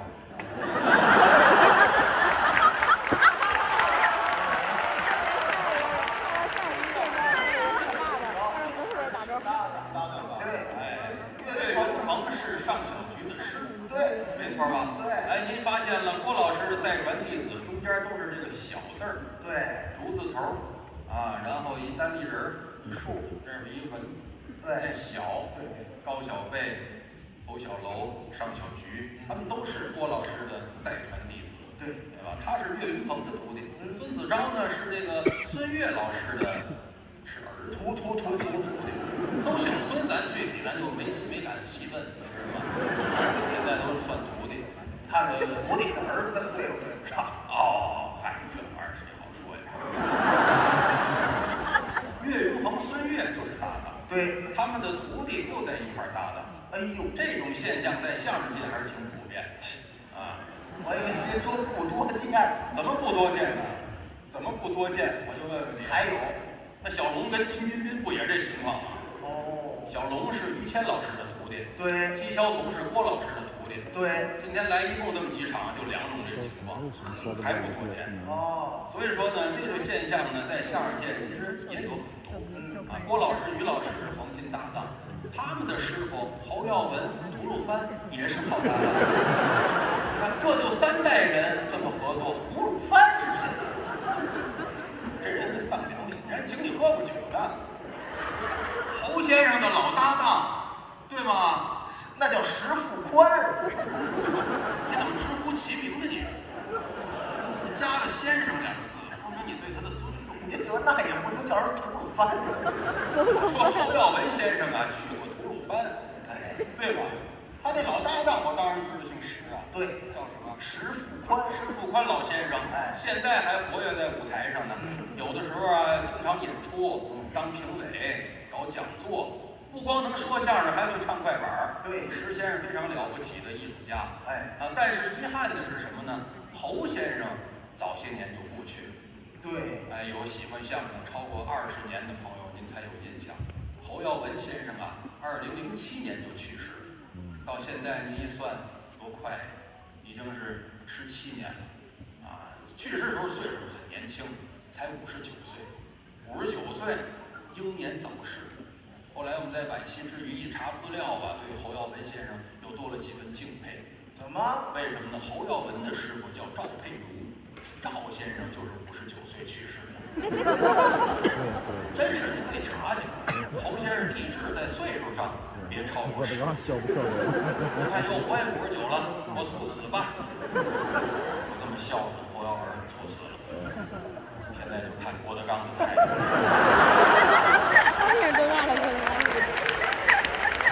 郭德纲53了哈，53了。他是天津人，天津规矩一般是虚6岁。哎呦，好家伙，正好，你看，好的，你现在就掐死他得了。你来不了了是怎么着？啊？我没这意思，我希望郭老师能够打破这个，啊，你这儿再恢复。像话！我觉得这嘴呀，向我表示啊，表示什么呢？一种遗憾。什么遗憾？您这对侯先生英年早逝的遗憾。给人添堵。就连赵先生、赵佩如先生都应该再延续几十年的生命。哎，这话对。哎，侯先生老搭档跟他岁数仿上仿下，人还能演出呢。侯先生做57年了，不是遗憾的事儿吗？对不对？现在人平均寿命都提高了，啊，你看现在平均寿命怎么也得将近80岁，对吧？啊，你看这些个老演员，有本事、有能耐的老先生，希望他你也是，我希望你也长寿。真是这希望吗？真是。你今年有80。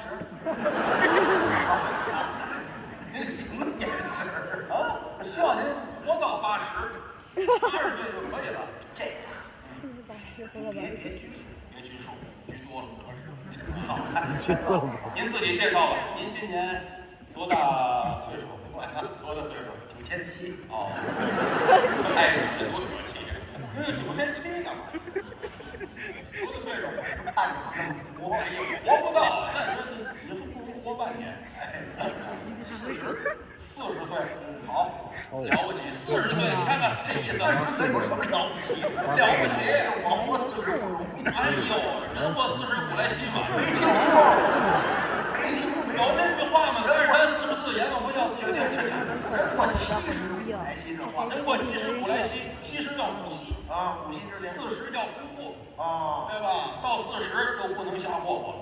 嗨，多大咱也不霍霍。哎，您是40岁，40，身体很不错。哎，可以，身体健康。谢谢。我希望您40哈，再活俩40，再活俩40，这有点反科学，够意思吧？不是够意思。随着年龄增长，我寿命也得，我到不了你们，我活120岁。我干嘛你啊？你活这么大岁数，你活120有这必要吗？不是，您不是俩40吗？对呀，我再活80年。80年呢？你这时候算账算的就好了。再活俩40，怎么俩40啊？俩40啊？这是10点40，10点40。我现在我就倒气儿，是吧？我现在我就倒气儿。干嘛你能倒1个半小时气儿吗？倒气儿，再活俩，活100多岁，120咱不敢说，100岁这是可以实现，长命百岁。希望你长命百岁，还60年啊，慢慢熬着。我这少见识我就能多活。哎呦喂，到时候我给你扫墓。哈哈哈！还活100多呢，100岁，小岁他活101，百岁老人，是吧？你看，真是相声演员呐，就是上台来呀，瞎逗人。我们也不是提前写好了的词儿，让他活100岁，9前7，把这箭头搁这儿来，不是，我不是这么设计。随便说，他说一句，我说一句，我说一句，他说一句，就是相声。这要不叫活的？哎呵，你看看，台上说术语，你看相声的术语，我们段子叫什么呢？叫活，灵活的活，都不是拘死词儿。要都是死词儿，今儿还这段，明儿还那段，您就不来了。哎，每天听同一段，得有变化，对吧？那才有意思。人家所以天津、北京、南京、上海、广州、重庆、武汉、长沙、沈阳、大连、哈尔滨、内蒙古、呼和浩特，这些观众，连包头市、石拐区、喇嘛庙的喇嘛，才能跟着全国转。咱带着一块儿走。人自发。哦。哎，就是说同一个段子得说出不同的意思。哎，这是相声演员的追求。不一定能达得到啊，慢慢努力。他已经不用努力，我呢到达顶峰，因为我习惯死词。有的很真的，有的马上就走下坡路。这很不错，歌曲歌唱，不错。啊，尤其是这个语言方面，怎么样？掌握的非常好。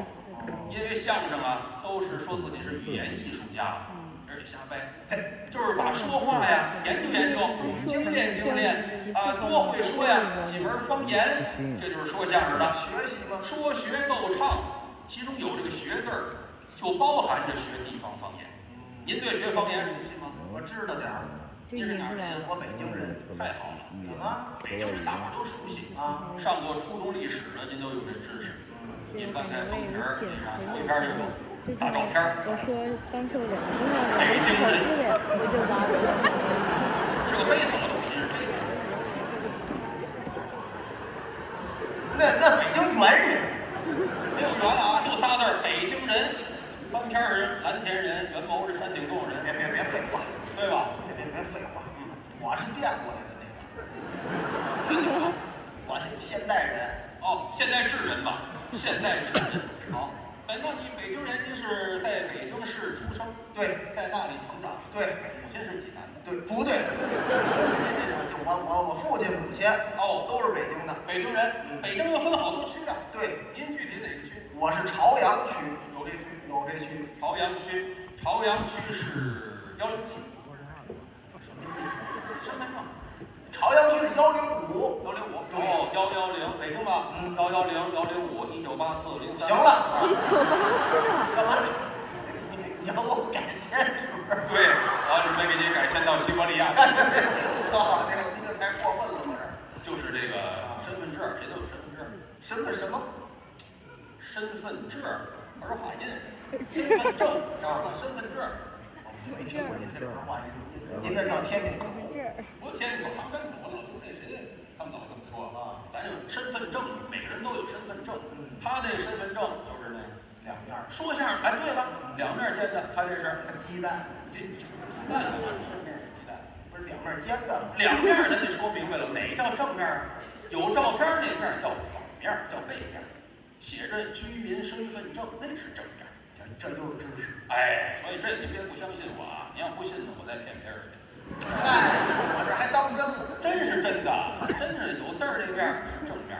你买书也是，《三国演义》那是正面，翻过来有画那才叫背面。哦，里边对不对？哎，说相声什么都得研究。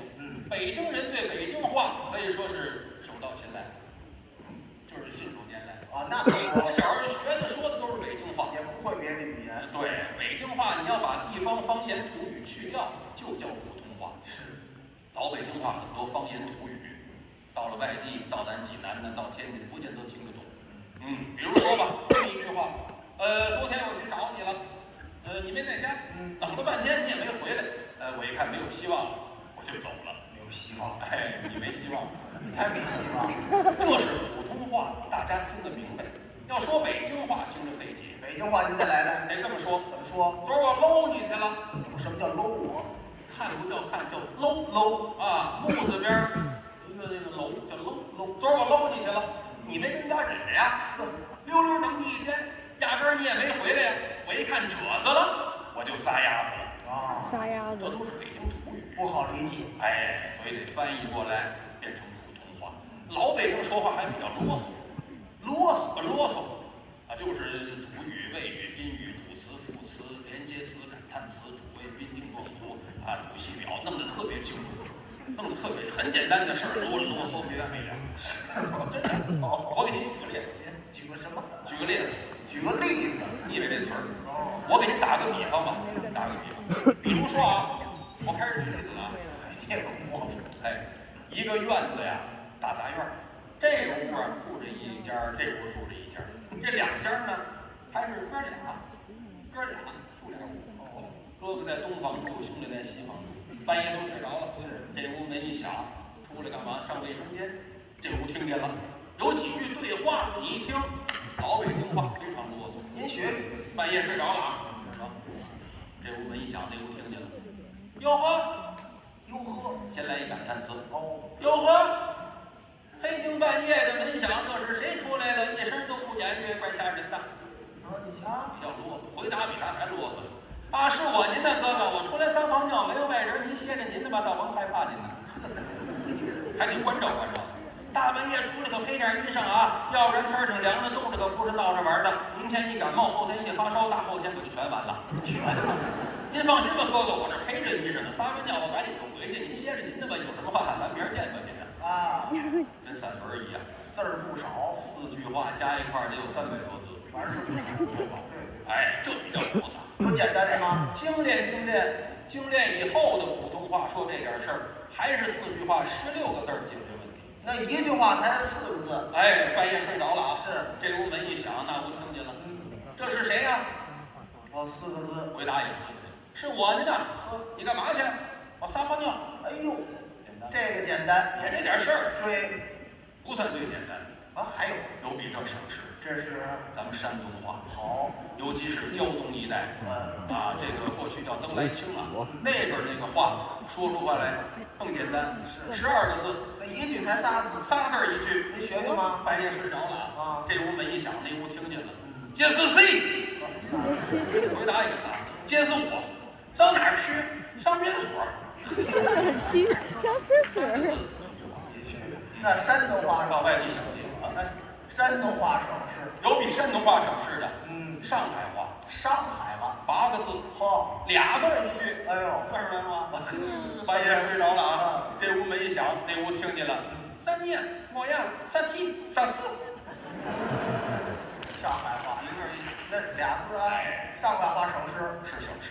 还有比这省事的，这是河南话，到河南4个字，谁？ 1个字就1句话。这样，半夜睡着了啊，这屋门一响，那屋听见了，谁我抓鸟？可怕！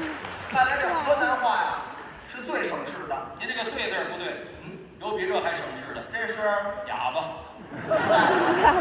半夜睡着了，这屋门一响，这屋根本听不见。对了他睡完了。啊，当然，我们有玩笑的成分，说明什么呢？咱们国家地大物博，人口众多，每一个地方都有它的方言，都有它的艺术，对，有它的土语。嗯，咱再举个例子，您再说，女字边儿加一个子，这字儿念什么？好，好，怎么讲？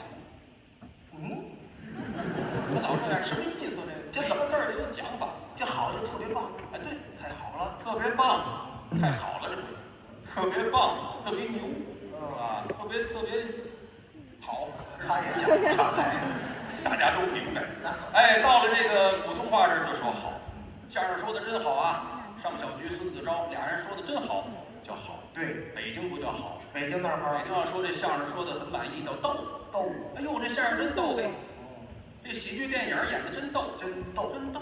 嗯，天津话不叫逗，那儿口字边加一艮字儿叫哏儿。真根儿啊！哏儿，哎呦，这相声说的真哏儿啊！真根儿啊！说人也行，哎呦，这大闺女长得真哏儿啊！说这大闺女长得真哏儿。哦，哎，这都是哏儿。哎，到咱们济南，这好不叫逗，不叫哏儿了。这儿呢，济南话叫塞，杠真塞，叫塞，真对吧？特别好就刚了塞了，刚了塞了，什么意思？刚了塞了，您说什么意思？特别好啊，特别好，刚才刚了塞了，特别好。你要到了章丘，也是咱们山东，到章丘这好就变了，海底捞月这么个意思。是吗？在这儿说，你得上那门那儿听去，那儿还半个音呢。这么复杂啊，章丘说好，搁句子里头这么说。那我昨天你这个事情办的真是干的。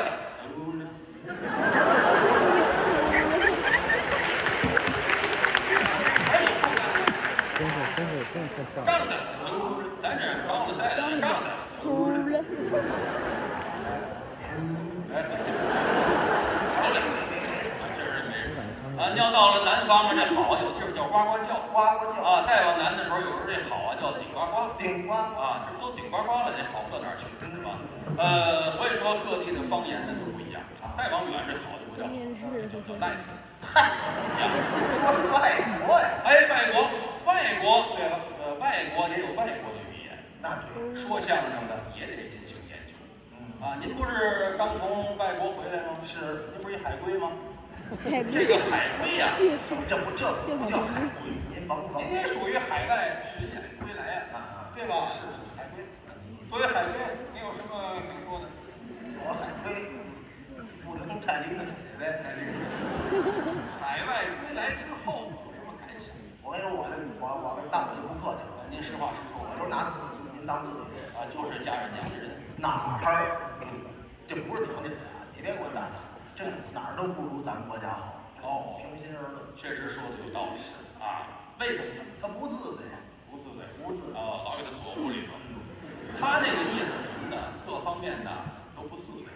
哎，他也没解释。你说吃的也不顺口，哎，你再有华人餐厅，它也不如咱这儿地道，对吧？然后呢，喝的跟他平常喝的那个八四什么的不一个味儿。我喝消毒液，消毒液你刷餐具嘛。别废话啊！就那是真的，吃的什么也不对。对，哎，全都不太合适。对，尤其是什么呢？语言交流啊，不太方便。太对了，人家卖这个，就他摆着呢，咱想买，说不明白，这是不是多着急啊？是，哎，根源在于什么呀？啊，不会说外国话，确实不会。啊，这回他出去巡演，跟着郭老师寻求演出去，一共去了，要寻求演出，整个地球都转过来寻求嘛。那巡回演出，怎么体现地球呢？全球怎么体现出来？全球我不想体现，不体现不行啊！寻求，你到底寻求演出。这回郭老师带着我们这几个人头一次，7国，对吧？7个国家，他们还有去荷兰玩儿，那玩儿不算，玩儿不演出，玩儿不算，得体现出寻求来。寻求。7国啊，英国有没有？去。哎，德国、意大利，对，西班牙，对吧？法国就是5大联赛那5国呀。5大联赛的5国加上阿联酋和新加皮，这7站。新加坡，新加坡刚回来了，新加坡，再说哪儿方便？什么？新加坡，对，喷口，新加坡，7个国家。这些国家，我跟您说啊，他说的话有时候他都不一样。意大利他愣说意大利语，西班牙他说西班牙语，德国说德语。你这么想就得累死。英国说英语，法国说法语。我是一国一化。哎呀，这玩意儿真是着急啊，学不会啊。啊，你这方面你听哪儿话都一个味儿。对，没有什么区别。我都反正也是听不懂。哎，你应该学点，起码学点最基础的。是，学点英语。你到哪个国家都能交流交流，能糊弄过去，对吧？你英语怎么样？不怎么样，尤其到这退税这儿干了。甭提退税，不会掰扯。英语水平不怎么，直属不怎么不行，0分。哎，哦，那我教教你。您哎，他确实到我到那儿，我在这我远远我看着他啊，他你别买东西，在这儿我看他行吧？哎，退税的时候，我到时候我帮你去退税，退税我带你去，钱得退我这儿，那就说不定了，是吧？很可能退回。我先教你退税吧。啊，开个 C 我知道，开个 C 干嘛呀？不是，我快再去的时候您再教我。行，那先学基础吧。基础英语啊，很简单，没有大家想象的这么难。别忒难了。哎，第一课就是字母，首先要学好22个字母，然后接下来呢，别退，咱就是啊，你先退学吧你。多少？26个字母，我这能知道。22多少？26。对呀。你怎么22？哎呀，反正不到30嘛，是吧？20多个字母，对不？你都会念会拼吗？会写吗？没问题啊。大小写、中写都会哈。中写。到那儿哪儿不都有吗？大杯、中杯的、小杯的。您说这是咖啡，有中写吗？啊，大小写、占格都会哈。什么占格？哪有五线谱的？你得会占格啊！那瞎写不行。我改音乐课。你看啊，大写都是上格和中格。五线谱干嘛？五线谱那是音乐，咱这个呢？这是4条线。4线谱，大写都是上格和中格，知道吗？小写呢，它就不一样了啊，上中下都占的，你看啊，只有这个勾嘎的不是嘎的中下格。勾什么叫勾？这不勾吗？一勾一点儿，对吧？我不学这占格，我学这玩意儿不实用。字母我不学，我会唱吗？唱，我不学这。有这个字母歌啊，你看看字母你怎么不学？有这个外语，我教你外语越剧吧。外语越剧。南方有一艺术形式叫越剧，上海、苏州一带。我想给你唱一个英文的越剧。他这梁山伯与祝英台，确实他这词儿非常虎啊。好吗？他这非常，咱唱一个，他这非常梁祝啊。英语呢，既然提到这儿了，英语会的比较多啊。你在这儿你配合一下啊。我演祝英台，你演梁山伯，咱俩就唱那个吊孝那一场。你想改这场？吊孝这一场，给梁山伯吊孝啊。我怎么待着？你演一4回。对，别乐啊。修图。你先等会儿，这什么字眼？叫板啊？怎么你心脏病犯？我是祝英台，你是梁山伯呀，应该叫你什么呀？啊？叫你什么呀？梁兄啊？这您这什么胸痛？您这哪儿的？不是胸痛，是心脏病。是我你有心脏病又犯了？没有跳，你心脏有点间歇吧？背那个锅子，背着锅子。那不薅头吗？那也没有这么，那得斜着背。对，薅的锅子背着。薅锅子啊，你就唱胸吐啊，胸吐不是胸痛，什么字眼？祝英台管梁山伯喊梁兄，对，但是外语呢得把姓儿搁在后头，就是兄梁，梁就是两，两就是二，二就是兔。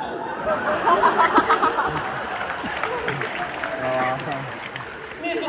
胸兔，胸二，对，梁兄，你是死人，你别说话。胸兔，英文的越剧啊。A B C D E F G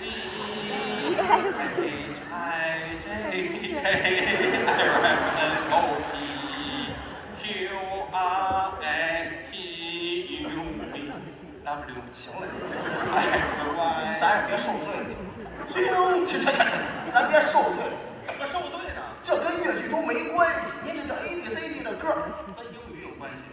这是英语的字母，字母叫 letter， 这是第一课。第二课就是音标，好多学校里边把音标都跳过去了，不应该跳过去，都跳过去。哎，因为什么呢？你得看音标啊才会读，音标应该学，我认为应该学。把这几个音标，什么叫元音呢？哪叫辅音呢？哪叫清音浊音呢？弄明白了，真有点像老师，有点别扭啊。然后呢，就是大量的积累单词，对吧？这得下功夫，别人帮不了你。每天拿着dictionary就在那儿背，天天下功夫。社会量积累。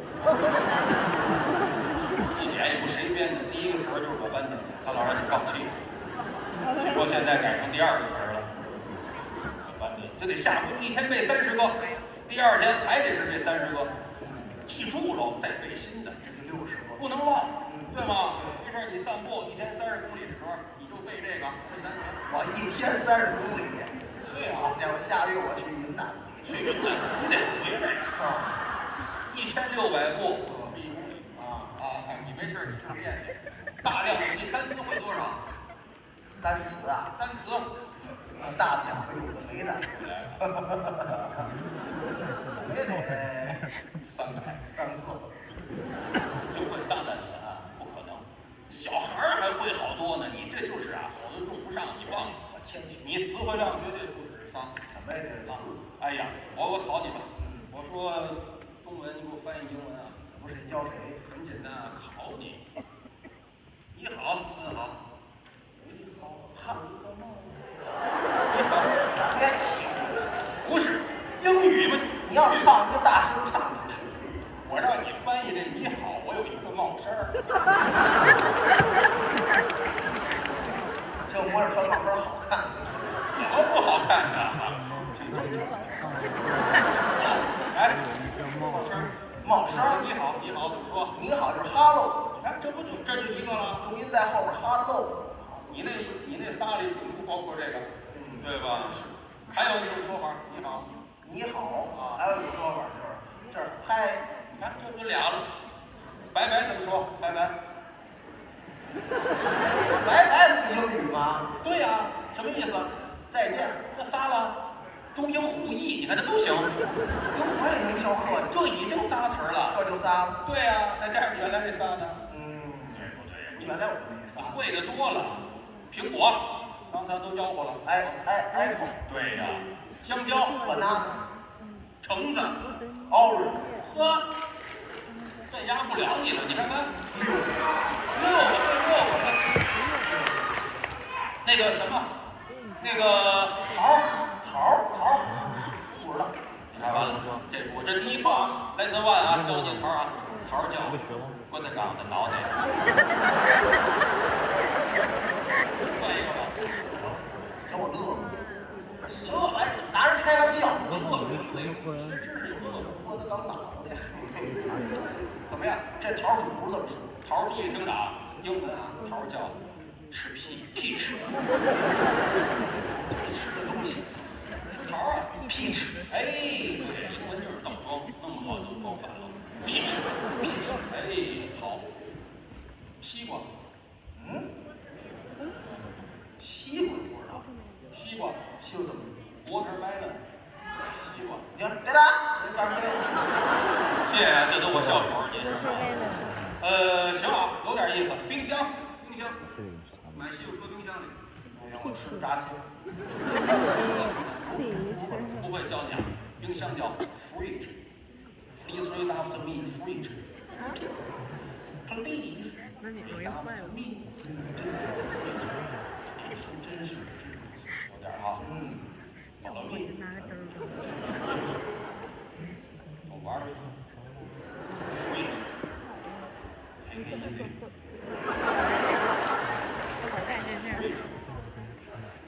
不，您先等等，您刚才说这个哪个是冰箱？你太废了，都给我搅和乱了，我连西瓜都忘了。干脆就说这一个词啊 ，fridge， fridge，哎，多好啊！您接受能力太强了。冰箱还有一种说法，还有同义词，咱普通话也是冰箱、电冰箱、电冰柜都是这个意思，但是冰箱跟冰柜有点区别，外观上不一样，好多朋友分不清楚。来到济南呢，我也不藏着掖着不保守了，我告诉您口诀2句您就分清楚了。您记着啊，长得像柜子一样那个叫冰箱，像箱子一样那个叫冰柜。哎，他这个我听过。长得像柜子一样那个，哎，叫冰箱。冰箱，对，长得像箱子一样的冰柜，冰柜，反着叫，反着叫。其实原来我能分清楚，谁告诉你这绝招呢？我能分过吗？哎，你原来这个没事了，是吧？冰箱另一种说法叫refrigerator，这是8开头的。听着像8开头，这长的啊，对，8开头。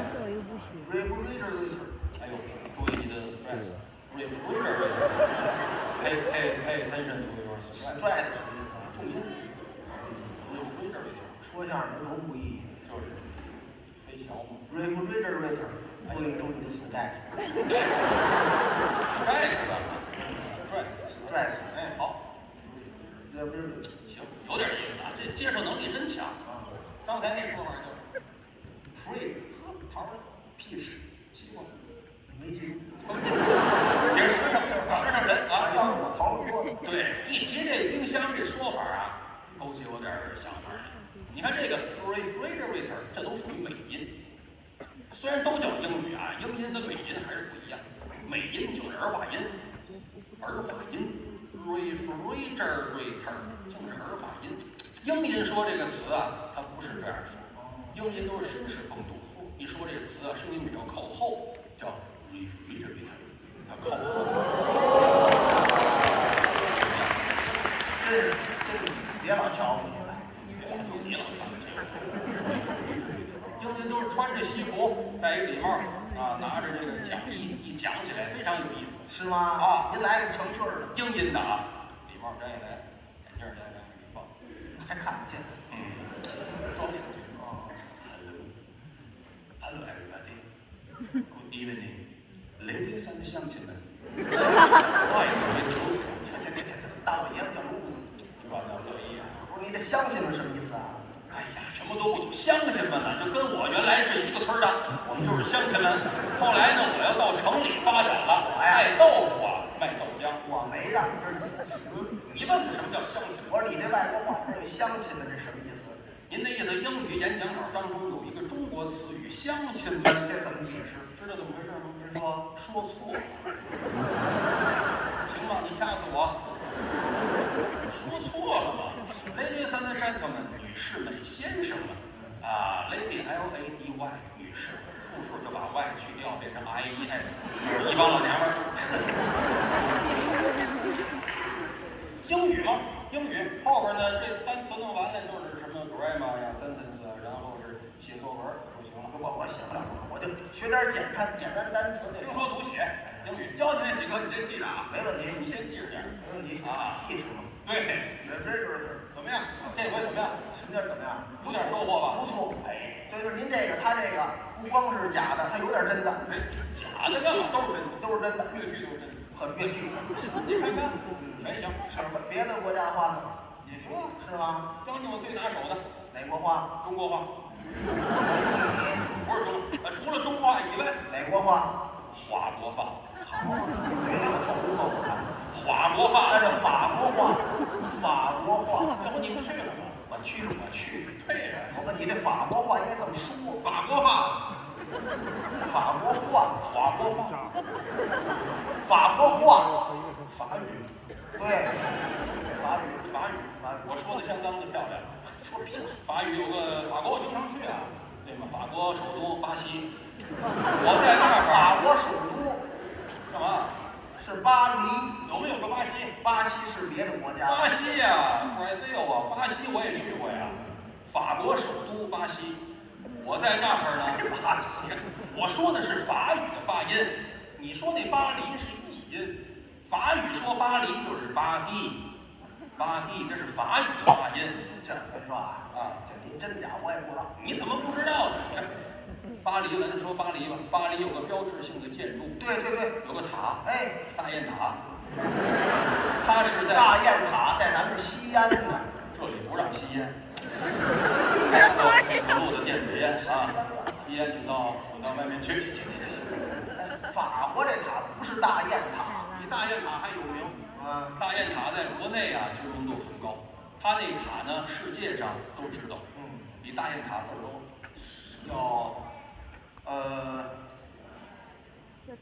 叫你困了是吧？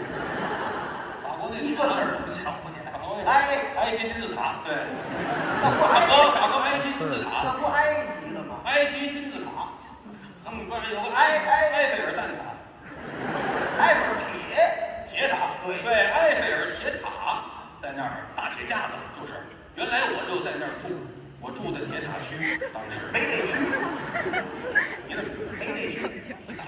您要跟说去没去这回？我跟您说去没去？去了，打听了吗？打听了。跟谁打听的？我就大谁这大侠呀？就跟路边那老头儿，我看见了，那白胡子老头儿，跟他打入味吗？没入味，人都不理你。我就问他，我说你这儿有铁塔区吗？人说那玩去了。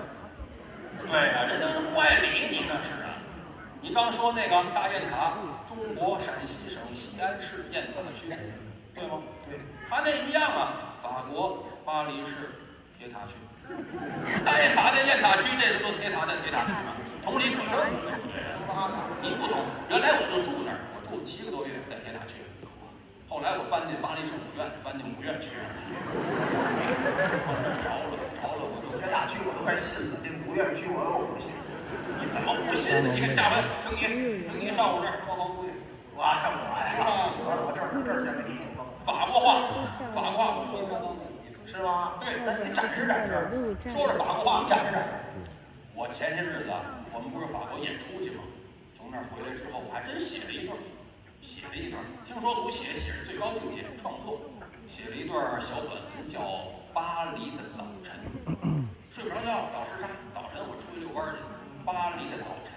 说英文呢叫 The Morning in Paris。我写一个法文档。回来准备发表在咱们济南妇女杂志社上，哪位是您那儿的社长？您跟我联系一下，我发表您。还没发表，还没发呢。哎，您在这儿先在我们这儿背诵背诵。这个什么呀？是巴嫂。巴嫂知道巴乔。巴黎早晨，我在这儿我读一读啊，可以。既然你老校长提出来了，是吧？各位亲爱的朋友，我不知道哪位您懂法语啊？我不知道哪位您法国留过学。留过学，我不知道啊。如果您懂法语，那太好了啊。如果我这人比较谦虚，说的对，尤其是不对的地方啊，希望懂法语的朋友千万别管。说的不对，对，人家我说完，您私下告诉我啊。巴黎的早晨，法语啊。跟阎王爷一样。别开了，跟那儿去。在巴黎，有一个男青年，还有电话在这个，在一次车祸中，他的女友不幸丧生，他怀着万分悲痛的心情来到了大海边，面对着波涛汹涌的大海，呼唤着他女友的名字：德勇，德勇。谁女朋友叫德勇？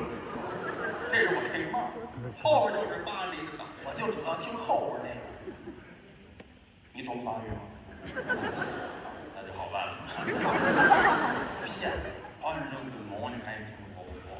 来了，班里面有孩子读不上话，我有什么呢？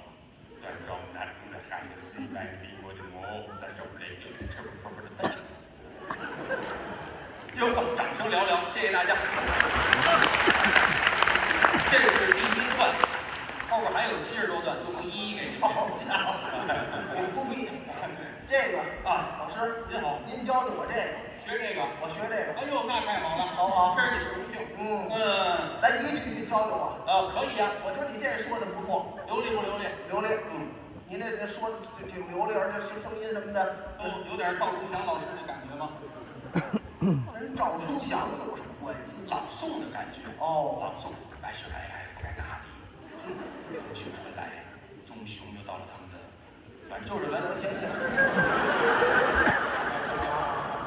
有这感觉没有？啊，不毛你还听不好说。有点吧。吧？有点棕熊那意思。棕熊那意思，老来这棕熊了，我也是。您教教我这个，学这个哈，从哪儿开始学？就从头一句。头一句，注意听着啊。好日本魔呢？来，你来一遍。哦，从这句呀。第一句嘛。我得在法国有这种经验。那是汉语啊。好日本魔呢？好日本魔呢？魔呢是英语，咱又会一个，又会句子。英语咱脱离英语。好日本魔呢？啊，当然在懂。我说完人没乐，你说完人乐了，你这不对。好日本魔呢？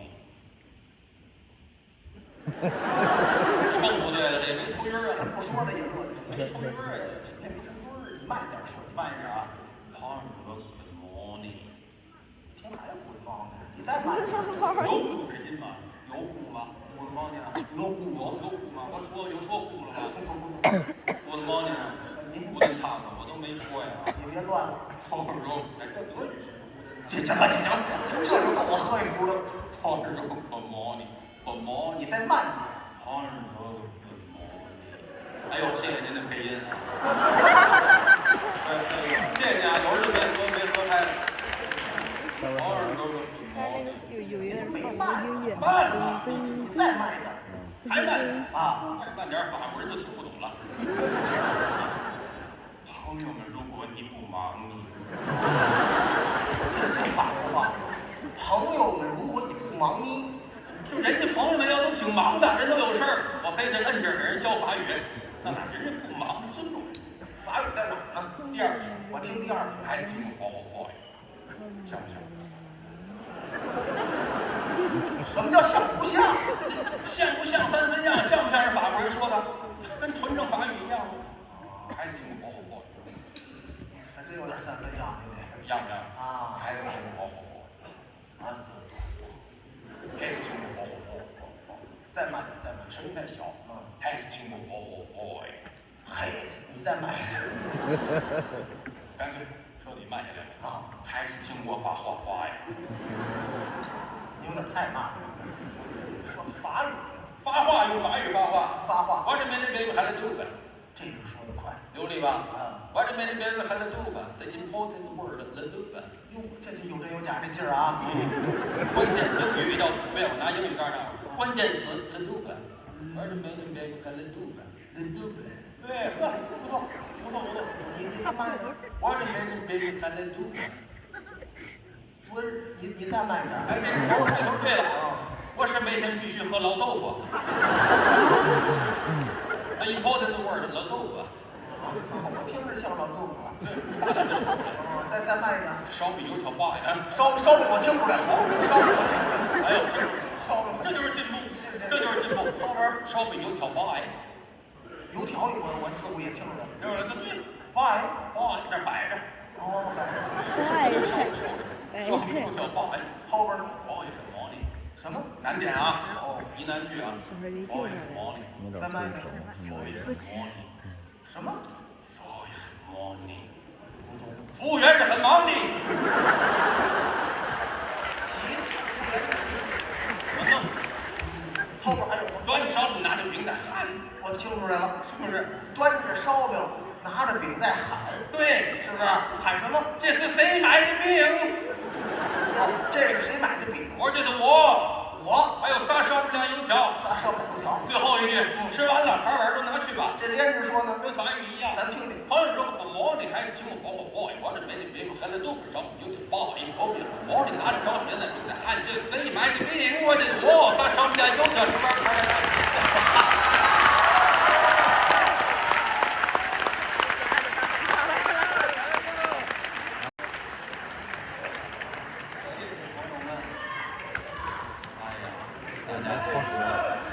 谢谢。刚才，哎呀，大家爱听我们就给您说，您爱听我们就说，把我们累死就当睡着了。这些事给睡着，是不是？这个相声演员呢，提着您的教材。哎呦，下面学期这是什么骗子啊？这是卷子，我就喜欢做卷子。相声演员呢，说学逗唱是我们的基本功。为什么叫基本功呢？就是就是除了这些，还得研究别的。对，生活都是我们的老师。是的，生活当中很多事儿啊，你一注意一观察，哎，里边都有质效因素，拿过来我们就能表演，对不对啊？对啊，时间也不早了，我再给您说一段啊，说一小段。好，说谁的事儿呢？一提大伙都非常熟悉，他的事儿，他的事儿我也不太清楚。说我们后台演员的事儿，可不就是自己人？你干爹于谦老师，于老师，因为我呢啊，谁？看这眼神儿，这个于谦老师是他郭老师徒弟，都是于老师的干爹，对不对？于老师什么事儿啊？不要管着成年了。没对着教。没。于老师什么事儿呢？于谦老师这个人呐，为人特别好。对啊，台上说相声严丝合缝，好啊。其他的方面呢，拍电影啊，人家当过影帝。对啊，然后呢，人家还是这个导演系专业，你看多才多艺。人正经学过导演。对，养马比君子嘛，他也养马养得也好。过去开了一个小马场啊，哎，公开的。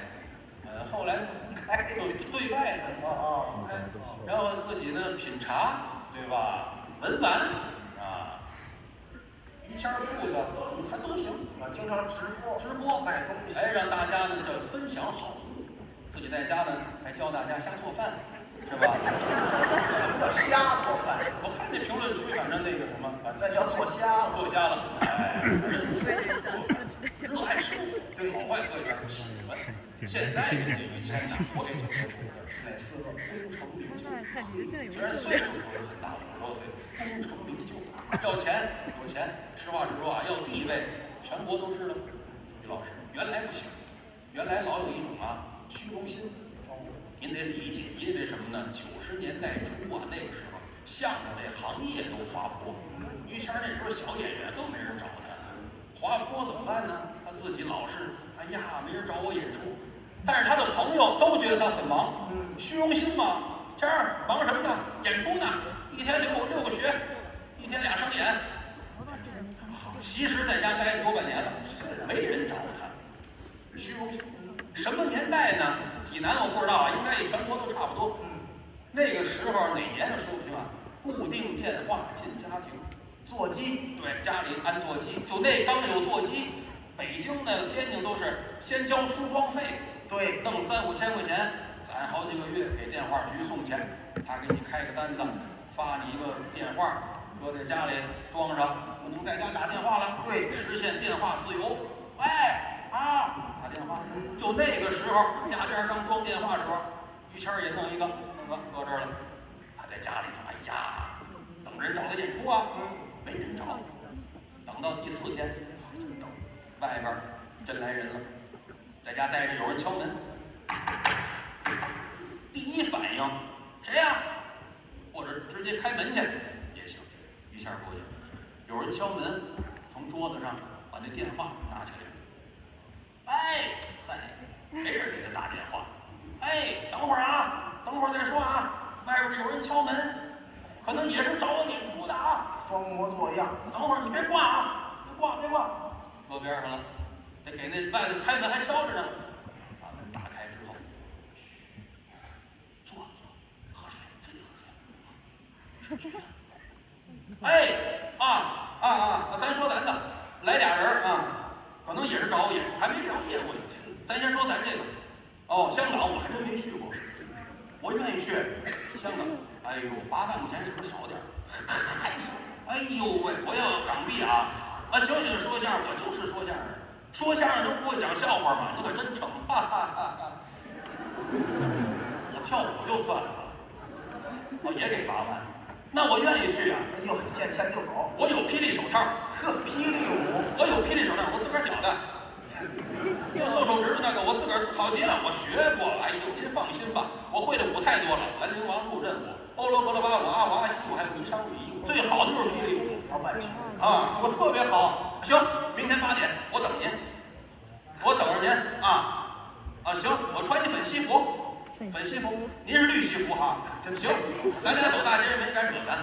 没问题，咱就这么办了啊。明天8点我准等着您，放心吧，顾不了。哎，好嘞，明天见啊，谢谢您，明天见。啊？哎，我是于谦，啊，是于谦，没问题，放心的，挂了啊，挂了。把电话挂了。那还俩人呢。是，于谦赶紧问二位，您找我上哪儿演出去啊？啊，俩人挺不好意思，说什么？站起来，那什么，于老师。我们给您装电话来了。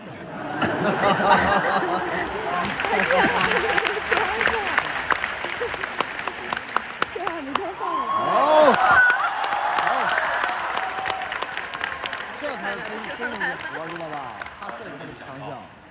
主持人阿姨啊，快吧，说的咱您最少得比人大10岁。哎，显着年轻。今天还没录这么。这个把把本拿出来，拿出来本啊，一会儿我给您唱一段。嘿啊！但是呢，你先别高兴得太早了。今天呢，后台还有很多位演员，功不可没。哎呦，今天的专场啊，取得了圆满，比较成功吧，全是跟他们的努力是分不开的。观众朋友也都很喜欢他们。我提议吧，您说，让他们先回去吧。别瞎不要这个提议啊！您早说，为什么呢？人等到现在这样。哦，那你别回去了，把他们都请出来，再跟大家介绍就好了。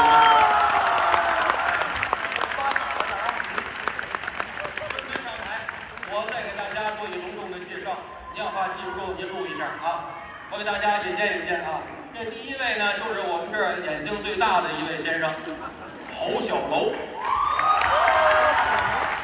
侯小楼在济南这么有腕儿吗？那当然了，眼睛最大。哎。旁边这位呢是他的好搭档，我心目当中最帅气的年轻演员高小贝。哎呦，高小贝的旁边呢就是侯小楼啊。哦，他的这边呢就是孙越老师的构图孙子钊，大家非常喜欢的岳云鹏的徒弟尚小学。这位您知道他叫什么吗？哎，这是我们这儿的减肥达人纪晓彤老师，原来280多斤，现在30多斤。于谦老师的徒弟小龙先生，我的是不是？我的搭档啊，著名的相声队长栾云平先生。他义父，给大家，咱没有这层关系啊。我是他义父的好朋友，相声演员高峰，给您鞠躬。我给您唱一段快板，咱回家睡觉去啊！不是，多睡觉。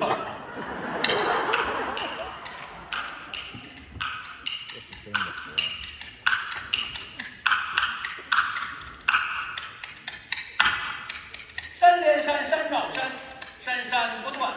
山套着山，一轮红日东方升起，要看日出啊，你得去东岳登泰山。陕西新岳是华山，北岳衡山在混元，河南省古代本是中原地，在登封有座中岳是嵩山。咱们济南也有很多山，走了这个山，看了这个山，这个山多一时看不完啊，青山绿水。红山、黄山、金山、银山、张山、铁山、锦绣一片好河山。远看老人山，近看蜀铜山。走出了9里山，来到了桃花山。这个百花山上抬头看，那个桃山、杏山、柿子山，红的鸡冠子山，灰的蛤蟆山，立着蹦水山，坐着罗汉山，飞虎山、二龙山，这个龙山、虎山、龙虎山呢，人头、虎头、牛头山，黄花山、绿草山、白桃山、青石山、凤凰山、凤鸣山、金鸡山、金马山、八宝山、元宝山，围绕着300万个宫殿，四季花香楼台剑阁，富丽堂皇，光辉灿烂的万寿山。我祝大家福如东海，寿比南山。